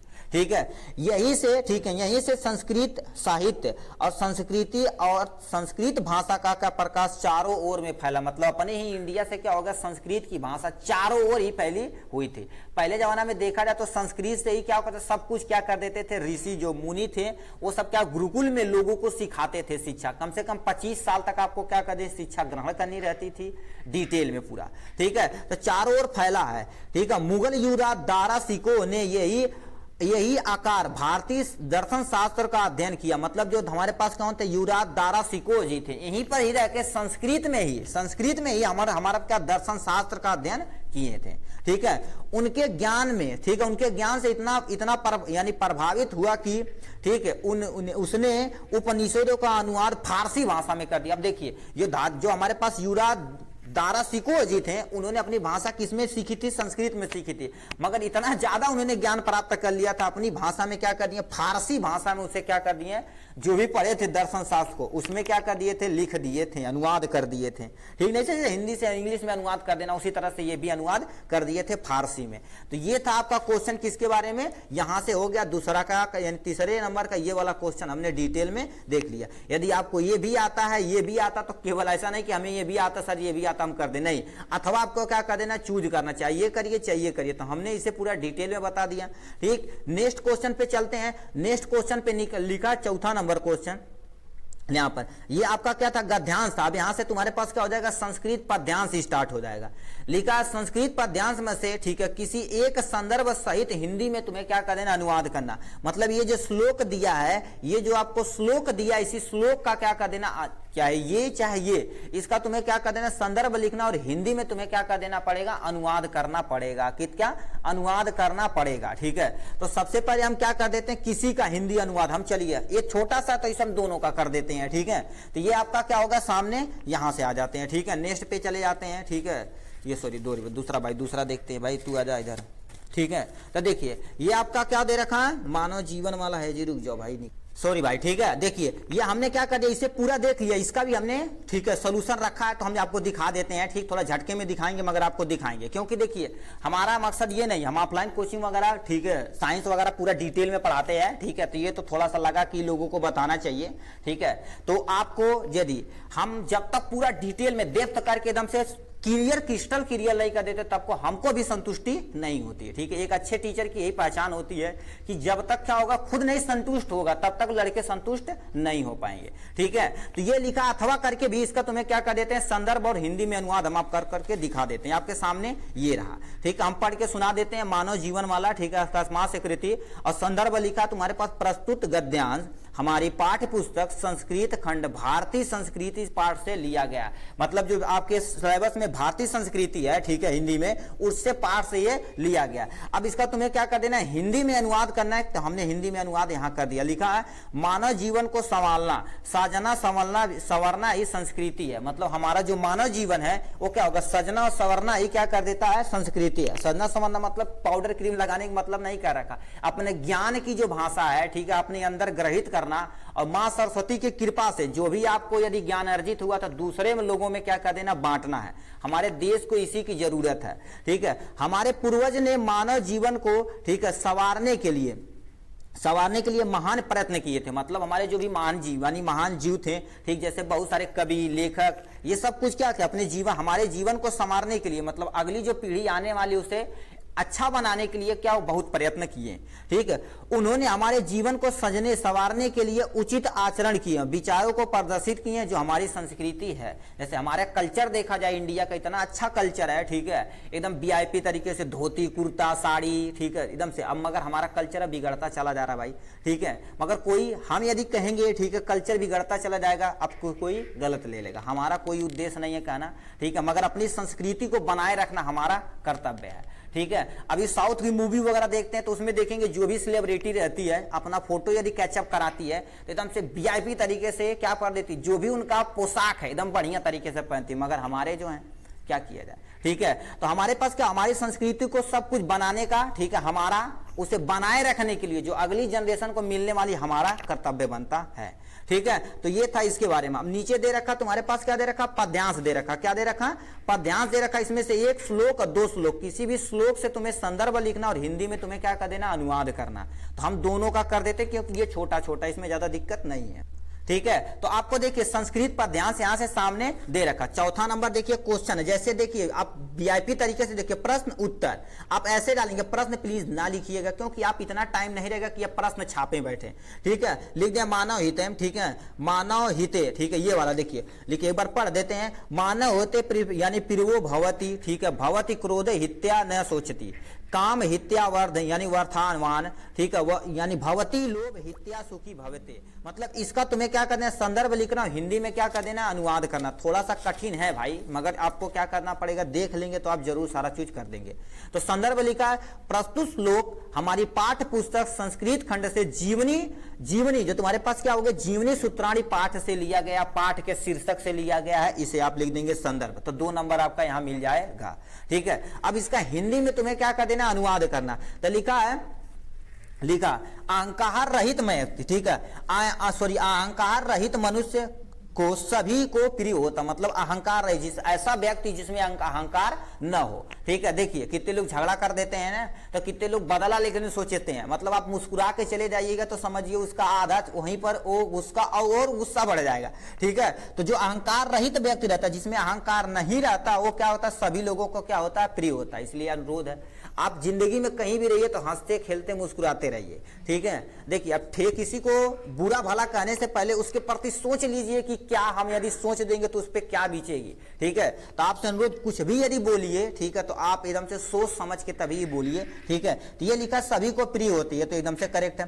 क्रोध ऐसी चीज है जो किसी को हित नहीं सोचता, मतलब क्रोध ऐसा चीज है जो क्या कर देता, किसी का हित नहीं सोचता। क्रोध यदि आ जाएगा भाई, ठीक है, तो आप जो रिस्पेक्ट है गुरु के प्रति, दोस्त के प्रति, मम्मी पापा बहन भाई या आपकी, ठीक, आपका जो फ्रेंड या गर्ल हो गया या फीमेल, यानी मेल हो गया फीमेल, कुछ भी हो, आपको नुकसान ही करवाएगा। जैसे आप एग्जाम्पल के तौर पे देखिए, आप गांव में कहते होंगे ना, ठीक है, गुस्सा किसी का नहीं होता है। ठीक है, रावण का देख लो, पूरी लंका सोने की थी, ठीक है, सोने की थी, वो क्या हो गई, खराब हो गई कि नहीं। तो इसीलिए आप प्लीज गुस्सा न करिए। ठीक है, काम की इच्छा का त्याग करके व्यक्ति की धनवान होता, मतलब काम की इच्छा, कितने लोग होते हैं ना, पैसा पैसा पैसा पैसा पैसा, ऐसा नहीं। ठीक है, मतलब उतना ही कमाइए जितना आपका परिवार आप सुखी रह जाए। ठीक है, और कोई भी व्यक्ति आपके घर से खाली लौटे ना। ठीक है, धनवान होता तथा लोभ का त्याग कर व्यक्ति क्या हो जाता है, सुखी हो जाता है। यदि जो व्यक्ति यदि लोभ का त्याग कर देता है, मतलब जो लालच को क्या कर देता, त्याग देता, दुनिया में सबसे बड़ा सुखी व्यक्ति वही है। ठीक है, नहीं लोग गांव में देखते हैं, अरे उसका तो दुतल्ला बन गेल हो मर्दे, बहुत पैसा कमाता, उसके पीछे स्ट्रगल नहीं देखेंगे। ठीक है, उसके पहले स्ट्रगल नहीं देखेंगे, कितना पहले स्ट्रगल बंदा कर लिया था तभी मुकाम पे पहुंचा, मगर बोलना स्टार्ट कर देंगे। ठीक है, तो वही क्या हो गया। ठीक है, यदि लालच आप छोड़ देंगे तो आप दुनिया के सबसे सुखी व्यक्ति होने वाले हैं। ठीक है, तो इसका क्या कर दिया हमने, देखिए यहां से क्या कर दिया, इसे हमने पूरा डिटेल में देख लिया, अथवा करके दिया, इसका भी हमने आपको बता देते हैं थोड़ा सा। ठीक है, तो इसमें लिखा सर्वे भवन्तु सुखिनः सर्वे भवन्तु निरामया सर्वे भद्राणि पश्यन्ति मां कश्चिद दुख भाग। ठीक है, दुख भाग भवेत, मतलब इसका भी तुम्हें संदर्भ और हिंदी में क्या कर देना, व्याख्या करना है। ठीक है, तो आपके आते हैं आपके सामने यहां से। ठीक है, देखिए आपको सर्वे भवन्तु, इसका हम पहले यानी संदर्भ लिखते हैं। प्रस्तुत श्लोक हमारी पाठ्य पुस्तक संस्कृत खंड भाग, ठीक है, खंड पाठ भारतीय संस्कृत से लिया गया। भारतीय संस्कृत से दोनों देखिए अजित उठा के फेंक दिया, नहीं वो जीवन सूत्राणी से थे। ठीक है, ये तुम्हारे पास क्या होगा, भारतीय संस्कृत से लिया गया। अब यहाँ तो लिखोगे तो आपको कितना नंबर मिलेगा, 2 नंबर मिलेगा। आप क्या कर देंगे, इसका जो हिंदी अनुवाद करेंगे तो आपको क्या करने का, 3 नंबर, तो 3 2 5 नंबर, ऐसे चुटकी में बन जाएगा भाई। तो इसका हम क्या कर देते हैं, यहाँ पर लिखते हैं, आप सर्वे भवन्तु सुखिनः सर्वे भवन्तु निरामया, तो बहुत सुने होंगे, तो इसे लिखा है सभी। ठीक है, लिखिए सभी सुखी होवे, सभी लोग रोगी मुक्त होए, मतलब इस दुनिया में भगवान की कृपा करे। ठीक है, सभी लोग इस दुनिया में क्या हो, सुखी हुए, और रोग मुक्त हो, मतलब उनमें कोई रोग न हो। सभी मंगलमय घटनाएं से साक्षी बने। ठीक है, जो भी तुम्हारे मंगलमय घटनाएं, मतलब जो मंगल कार्य हो, ठीक, अमंगल कार्य नहीं, मंगल कार्य हो, घटनाओं के साक्षी बने, और किसी को भी दुख की भागी न बनना पड़े, मतलब आप क्या होगे, दुनिया में दुख का भागी कोई नहीं पड़े। ठीक है, नहीं कहते हैं, लोग कह देते हैं कि तुम जाओ मर जाओ, ऐसे कर दो ऐसे कर दो। ठीक है, अपने जब पड़ता है ना तो सोचता है यार बड़ी भारी दुख पड़ गई। ठीक है, तो वही दुख दूसरे के भी सोच के हमें क्या कर देना चाहिए, कभी भी कोई किसी के प्रति कुछ गलत नहीं करना चाहिए। ठीक है, तो ये था इसके बारे में। ठीक है, तो ये हमारा खत्म हो गया इसके बारे में। अब यहां से नेक्स्ट क्वेश्चन हमारा दे रखा किसमें, यानी आपका क्वेश्चन नंबर 5, ये लिखा खंड काव्य। आपसे अनुरोध है, खंड काव्य हम नहीं कराएंगे क्योंकि टोटल 9 रहता है और हर एक जिले का क्या रहता है, अलग अलग रहता है। ठीक है, आप अपने जिले का नाम लिखिएगा। ठीक है, जिले का नाम लिखिएगा तो इतना कर सकते हैं, आपको हम क्या कर सकते हैं, वीडियो बना सकते हैं कि अच्छा ये जिले का, ये जिले का। ठीक है, तो इसे खंड काव्य को हम क्या कर देते हैं, हम आपको नहीं कराते हैं। देखिए क्या लिखा है, अपनी पठित खंड काव्य के आधार पर निम्नलिखित प्रश्नों में से एक का तुम्हें क्या करना, उत्तर लिखना, और एक का तुम्हें उत्तर लिखने के लिए 3 नंबर मिलेगा। तो एक का उत्तर लिखने के लिए कम से कम आपको क्या कर देना, 1 पेज आपको भरना ही भरना पड़ता है। ठीक है, तो ये हो गया आपके सामने, इतने सारे हैं। ठीक है, इतने सारे हैं। अब अपना जिले का नाम, ठीक है, आप कमेंट में क्या करिएगा, ठीक है, कमेंट में अपने जिले का नाम क्या कर दिए, लिख दीजिएगा उससे। ठीक है, आपके जिले में यदि पता है कि कौन सा है, जैसे मुक्ति दूत हो गया, ये सब चीजें, आपके जिले के हर एक जिले का क्या होता है, खंड काव्य अलग होता। तो ये 9 दिया है कि नहीं। अब देखो 9 में से क्या कर देना, क में यानी देखो क में देखा फर्स्ट और सेकंड, किसी एक को चूज करके आपको डिटेल में लिख देना। जैसे मान लेते हैं खंड का ये वाला पोर्शन कर रहे हैं तो आपको बढ़िया से एकदम डिटेल में आपको कर देना, एकदम मजे तरीके से। ठीक, तो ये हो गया इनके बारे में। ठीक है। तो आप यहां से देख सकते हैं, ठीक है, ये सब पूछा गया क्वेश्चनों में से एक है। ये 9 दिया है तो हर एक डिस्ट्रिक्ट का अलग होता है, तो अब हमें कराने बैठे तो कईयों घंटे लग जाएंगे। तो आपसे अनुरोध है कमेंट बॉक्स में जरूर लिखिएगा कि हमारा डिस्ट्रिक्ट है ये है, उसे जल्दी एकदम से सुटेबल तरीके से समझा दिया जाएगा। नीचे क्वेश्चन दिया कक्षा है, सॉरी प्रश्न नंबर 6 दे रखा है, इसमें क दे रखा और ख दे रखा। क में दे रखा है नीचे दिए गए लेखक में से, ठीक है, किसी एक का जीवन परिचय लिखिए तथा उनकी रचना का क्या कर देना, उल्लेख करना है। मतलब उनकी जीवन परिचय से डिटेल में आपको लिखनी पड़ेगी और उनके क्या कर देना है। देखिए जीवन परिचय जब लिखेंगे तो कितने नंबर, 3 नंबर, और यदि आपका उनकी रचना का उल्लेख करेंगे तो कितने नंबर मिलेगा आपको, 2 नंबर मिलेगा। ठीक, तो इस तरह से देखा जाए तो आपको कितना नंबर बन जाएगा, 5 नंबर ये जीवन परिचय से मिल जाएगा। अब इसमें क्या, तीनों में से किसी एक का, अब देखिए तुम 2022, 23, 24, ठीक है, 24 में तो है, मतलब तुम 19 से लेकर आओ तो इन तीनों का एज इट इज ऐसे ही पूछा गया क्वेश्चनों में से एक है। तो हम क्या कर देते हैं, जो सबसे ज्यादा कभी भी तुम्हारे पास नहीं आने वाले हैं, ठीक, उसी को जयशंकर प्रसाद को हम डिटेल में देखते हैं। ठीक है, तो इन तीनों में से क्या कर देना, आप देखिए इसमें से कोई 2 याद कर लीजिए, इसमें से कोई 2 याद कर लीजिए। आप लेखक का जीवन परिचय यदि याद कर लेते हैं और कवि का जीवन परिचय याद कर लेते हैं तो समझ लीजिए उनकी रचना के साथ, तो आपको 5, 5, 10 नंबर कोई काटने वाला नहीं है। तो ऐसे ही नंबर को कलेक्शन किया जाता है भाई। ठीक है, तो हम जयशंकर प्रसाद के बारे में डिटेल में बताते हैं।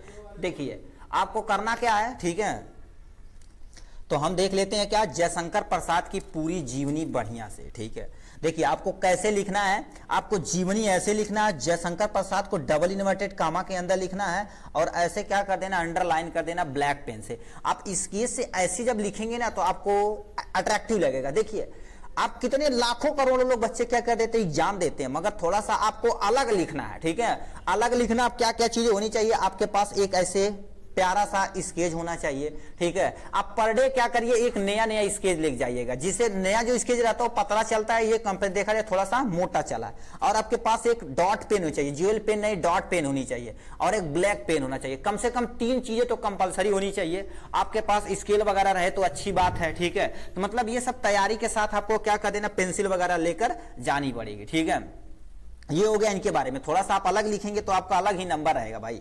ठीक है, जीवन परिचय जयशंकर प्रसाद जी का। तो सबसे पहले देखिए जयशंकर प्रसाद, ये जो फॉर्मेट है, इतना जो फॉर्मेट है आपको क्या कर देगा, रट्टा मार लीजिए, किसी भी तरह से आपके माइंड में कॉन्सेप्ट बैठना चाहिए। ये वाली इतनी चीजें 1, 2, 3, 4, 5 लाइन आपको 5 नंबर दिला सकती है आराम से।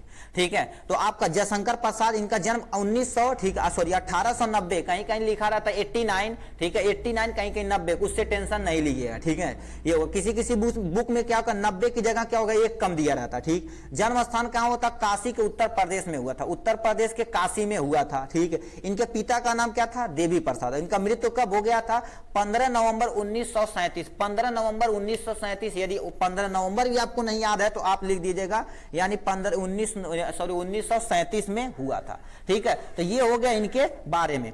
अब ये कैसे, देखिए इतना आप याद कर लिया अपनी मर्जी, सब हिंदी मीडियम वाले यूपी बोर्ड के बंदे हैं भाई। ठीक, आप क्या करते, एक्सप्लेन करके कम से कम 1.5 पन्ना लिखेंगे। तो लिखा क्या हो गया, आप ध्यान से सुनिए। लिखा जयशंकर प्रसाद का जन्म 1890 काशी, उत्तर प्रदेश के काशी में हुआ था। ठीक है, ये सुंगनी, ठीक है, ये सुंगनी साहू परिवार में प्रसिद्ध वैश्य परिवार से आते हैं। मतलब इनका परिवार क्या कर सकते हैं, ये देखा जाए तो सुंगनी साहू नामक परिवार से, ठीक है, ये प्रसिद्ध वैश्य परिवार से आते हैं। मतलब इनका जन्म, ठीक है, सॉरी, इनका जन्म तुम्हारे पास क्या होगा, सुंदनी, ठीक है, सुंदनी साहू नामक वैश्य परिवार से आते हैं। यह लिखा है, इनके यहाँ तंबाकू के व्यापार होता था। मतलब इनके यहाँ, जयशंकर प्रसाद के यहाँ ये देखा जाए, ठीक, तो इनके यहाँ क्या होता, तंबाकू का यानी व्यापार होता था।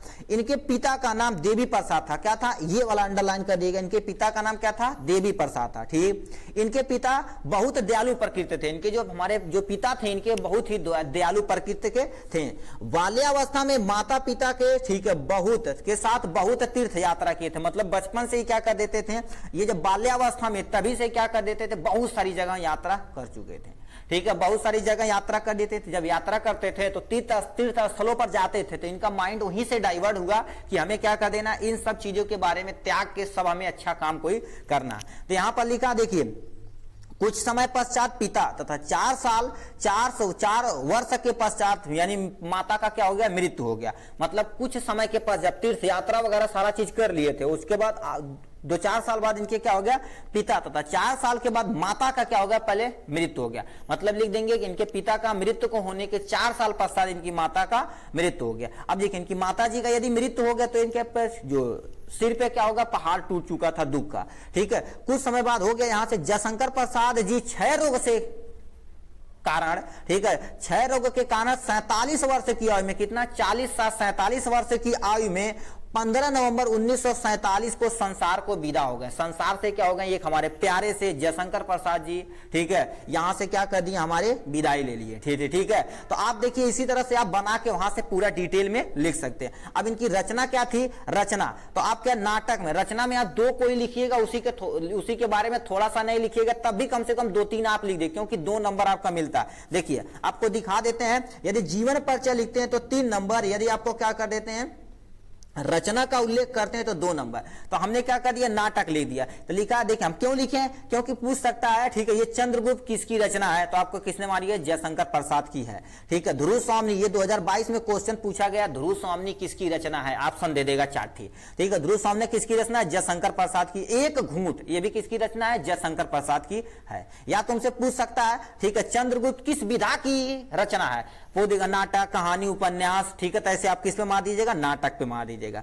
अब आते हैं कहानी। कहानी इनकी क्या थी, जो प्रसिद्ध थी, आकाशदीप और पुरस्कार थी। बहुत सारी मतलब यहाँ प्रसिद्ध हो ही लिखी गई। तो ये आप रचना का उल्लेख कर देंगे, आपका काम जीवन यानी लेखक का जो हो जाएगा काम खत्म हो जाएगा। तो ये था किसके बारे में, यानी 6ठवें का आपका क्या हो जाएगा, क को हमने बढ़िया देख लिया। अब यहां से दिखा ख वाला पोर्शन, लिखा दिए गए कवियों में से ठीक किसी एक का जीवन परिचय लिखे, तो रचना का क्या कर देना, उल्लेख करना। वहां पर आपको रचना किसकी लिखी थी, लेखक की। यहां पर क्या लिखनी थी, कवि की लिखनी है। किसकी लिखनी है, आपको कवि की लिखनी है।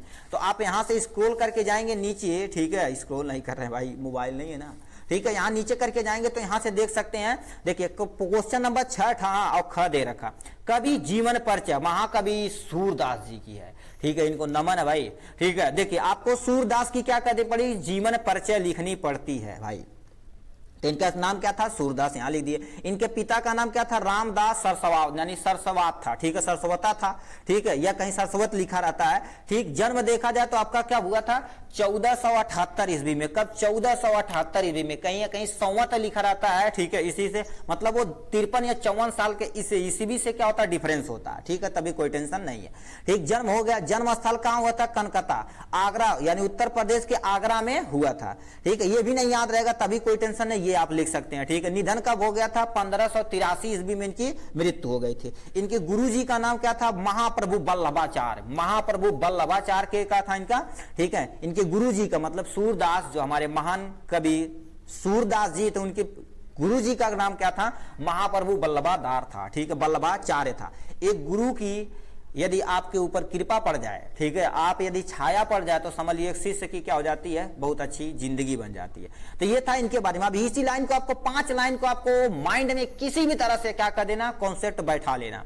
उसके बाद आप बना के क्या कर सकते हैं, ऐसे 5-7 लाइन लिख के, रचना लिख के काम खत्म। तरीका, सूरदास जी का जन्म 1478 ईस्वी आगरा, उत्तर प्रदेश के आगरा में हुआ था। इनके पिता का नाम रामदास सरस्वत था, ठीक है। सूरदास जन्म से ही क्या थे, अंधे थे, मतलब सूरदास ही जन्म से ही क्या थे, अंधे थे, इसीलिए इनका नाम क्या रखा था, सूरदास। अब तुम सोचो एक ऐसा व्यक्ति, ठीक है, एक ऐसे व्यक्ति जो क्या कर दे, पूरी आंख न होने पर भी, पूरी आंख न होने पर भी पूरी क्या हो गई, कृष्ण लीला लिख दिए थे भाई। ऐसे आदमी को हमें सैल्यूट है भाई, ठीक है। तो अब देखिए क्या होता है, जन्म से ही अंधे थे। इन्होंने कृष्ण की बाल लीलाओं का मनोहरित वर्णन किए थे। अब तुम सोच लो एक व्यक्ति के पास, ठीक है, एक व्यक्ति के पास नॉर्मल, तुम सोचो एक व्यक्ति के पास आंख न हो, अब वो क्या करे, ठीक। कितने लोग सोचते हैं कि हमारे पास ये सुविधा नहीं है तो हम ये नहीं कर पाएंगे, ये सुविधा नहीं, ये कर पाए। अब तुम सोचो ऐसे हमारे व्यक्ति हैं सूरदास, जिनके पास आंख न होने के बावजूद भी ऐसे यहां पर अपना नाम वंचित कर दिए हैं, ठीक है। यहां पर क्या कर दिया, अपना नाम दिखा के चले गए, ठीक है। तो यहां पर देखिए उन्होंने क्या कर दिया, पूरी बाल कृष्ण लीला को ऐसे ही लिख दिए भाई। सैल्यूट है ऐसे आदमी को, ठीक है। सूरदास जी की रुचि बचपन से ही क्या होती, भगवत भक्ति के यानी के गायन में थी। मतलब क्या होता, बचपन से ही क्या कर देते, कृष्ण लीला में, मतलब भगवत की गीता में क्या होता है, इनका बहुत ज्यादा रुचि थी। गुरु की देखो लिखा है, उनके गुरु जी का नाम महाप्रभु वल्लभाचार्य जी था, ठीक है। इनके जो गुरु जी थे इन्हीं के रह में, मतलब इन्हीं के इन्होंने सारा काम कर दिया था। ठीक है, ये हो गया। इनके गुरु का नाम आप लिख दीजिएगा। सूरदास जी का मृत्यु सन 1583 ईस्वी में, कब? 1583 ईस्वी में हुआ था। तो ये आप क्या कर देंगे, इतना लिख देंगे। अब इनकी प्रमुख रचना निम्न है, लिख देंगे इनकी प्रमुख रचना निम्न है। 1 नंबर, 2 नंबर, 3 नंबर। मगर आपको एग्जाम में केवल और केवल 2 नंबर लिखना है, 2 से कम नहीं लिखना, क्योंकि 2 नंबर का तो कम से कम आपको 2 नंबर 2 लाइन लिखना पड़ेगी। सूर सागर, सूर सरावली और साहित्य लहरी, ऐसे। और ये जो क्वेश्चन ये 2022 में एमसीक्यू में किसी सेट में पूछा गया था, साहित्य लहरी किसकी रचना है? ऑप्शन दे देगा। ठीक है, तो आपको क्या किस पे मारना है? सूरदास पे मार देना। तो इस तरह से देखा जाए तो हमने क्या कर दिया, छठा क्वेश्चन भी क्या कर दिया, एकदम से इजी तरीके से अटेम्प्ट कर लिया। नेक्स्ट जो क्वेश्चन आता है, क्वेश्चन नंबर 7वां आता है। क्वेश्चन नंबर 7वां लिखा है, पाठ्य पुस्तक से कंठस्थ कोई एक श्लोक लिखिए, कोई एक श्लोक लिखिए जो प्रश्न पत्र में न है। आपके पाठ्य पुस्तक में जो भी श्लोक दिया है उसी एक श्लोक को आपको यहां लिखना है, और जो इस पेपर में न आए, नहीं कि पेपर वाला छाप दे उठा के। ठीक है, नहीं समझ में तो हम सर्वे भवन्तु सुखिनम सर्वे भवन्तु निरामया रट्टा मार के गए और ये क्वेश्चन इसी में दिया हुआ है, तो आपको ऐसा नहीं करना है। ठीक है, ऐसा नहीं करना। देखिए आप याद रखिए, एक ही चैप्टर से 2, एक ही चैप्टर से कितने, एक चैप्टर से 2 श्लोक याद कर लीजिए, क्योंकि देखिए एग्जाम में एक चैप्टर से दोनों श्लोक उठा के कभी भी नहीं पूछता है। ठीक है, हमने क्या कर दिया, कईयों साल का सेट उठा के देखा है। ठीक है, तो उसमें क्या कभी भी नहीं पूछा। तो मान लेते लक बाई चांस जो आपका एक श्लोक उठा के दिया, तो एक श्लोक आपका बचा, वो आप श्लोक 2 नंबर में आप लिख सकते हैं। ये श्लोक कितने नंबर का है? 2 नंबर का है। तो आपको क्या करना है, श्लोक लिखना जो प्रश्न पत्र में न आया। चलिए श्लोक बता दे। तो आपके सामने ये रहा किसके बारे में, श्लोक। एक श्लोक लिखिएगा, इसे डबल इन्वर्टेड कामा के अंदर बंद कर दीजिएगा। ठीक है, अब देखिए श्लोक कैसे लिखते हैं, ऊपर हम आपको बता देते, इतनी चीजें याद रखिएगा। देखिए श्लोक आप यहां से लिखने के बाद कामा, अब ऐसे करके एक सिंगल कामा। ठीक है, एक चरण हो गया, एक चरण, 2 चरण। ठीक है, ऐसे करने के बाद कामा, और यहां करने के बाद क्या होगा, डबल इन्वर्टेड कामा। इतना आप ध्यान रखिएगा। ठीक है, यही सब टीचर देखते हैं। ठीक है, टीचर जो लोग होते हैं यही सब देखते हैं कि क्या लिखा हुआ। तो इसमें लिखा, जन्म ग्वालियर जानिए खंड बुंदेले बाल, तरुणाई आई सुधर मथुरा बसी ससुराल। ठीक है, इसी के बारे में आपको लिख देना है। ठीक है, ये आपके पाठ्यक्रम में है और इस प्रश्न पत्र में नहीं दिया गया। ठीक है, ये हो गया आपका एक श्लोक। अब इतना बताइए, 4 लाइन लिखेंगे आपको 2 नंबर मिल जाएगा। तो ऐसे तो क्वेश्चन भाई ऐसे ही सब कुछ क्या ढूंढता जाता है। ठीक, छोटा छोटा आप कंट्रीब्यूशन खींचेंगे नंबर, क्योंकि देखिए हमारा काम है क्या कर देना, चोरी करना, वो भी किससे, पेपर से नंबरों को चोरी करना। अब यहां से थोड़ा थोड़ा आप खींचेंगे ना तो आप बहुत अच्छा परफॉर्म कर पाएंगे। ठीक है, इसके बारे में ये हो गया। फिर तुमसे नीचे क्वेश्चन तुमसे पूछा है, नीचे 8वां नंबर क्वेश्चन पूछा है, लिख दिया हमसे, निम्नलिखित में से किन्हीं 2 प्रश्नों के उत्तर संस्कृत में दिए गए। मतलब 4 क्वेश्चन रहता है। कितने क्वेश्चन? 4 ऐसे रहता है, 4 ऐसे रहता है, किन्हीं 2 का लिखना रहता है और हर एक क्वेश्चन 1-1 नंबर का रहता। तो हम क्या कर देते हैं, 2 का लिखें। लिखा, भारतीय संस्कृति मूल किम अस्ति, मतलब भारतीय संस्कृति मूल किम अस्ति। एक प्रश्न पत्र यहां दिया है और नीचे दूसरा दे रखा, किसके बारे में लिखा है, पुरुराज क आसीत, मतलब पुरुराज कहां रहते हैं, का आसीत। ठीक है, चंद्रशेखर का आसीत वीर केन पूजति। तो हम क्या कर देते हैं, इन दोनों का क्या कर देते हैं, ठीक, इन दोनों का हम क्या कर देते हैं, प्रश्न उत्तर लिख देते हैं। आपको एग्जाम में प्रश्न नहीं लिखना रहता है, याद रखिए। तो हमने क्या कर दिया, देखिए 8वां प्रश्न पत्र का पहला, तीसरा और चौथा, तो हमने क्या कर दिया, तीसरा और चौथे का उत्तर लिख दिए हैं। ठीक है, यदि आपको आता है तो आप तब भी 2 लिखिएगा, क्योंकि 2 पूछा कि नहीं आता 4 छाप दें, ऐसा नहीं।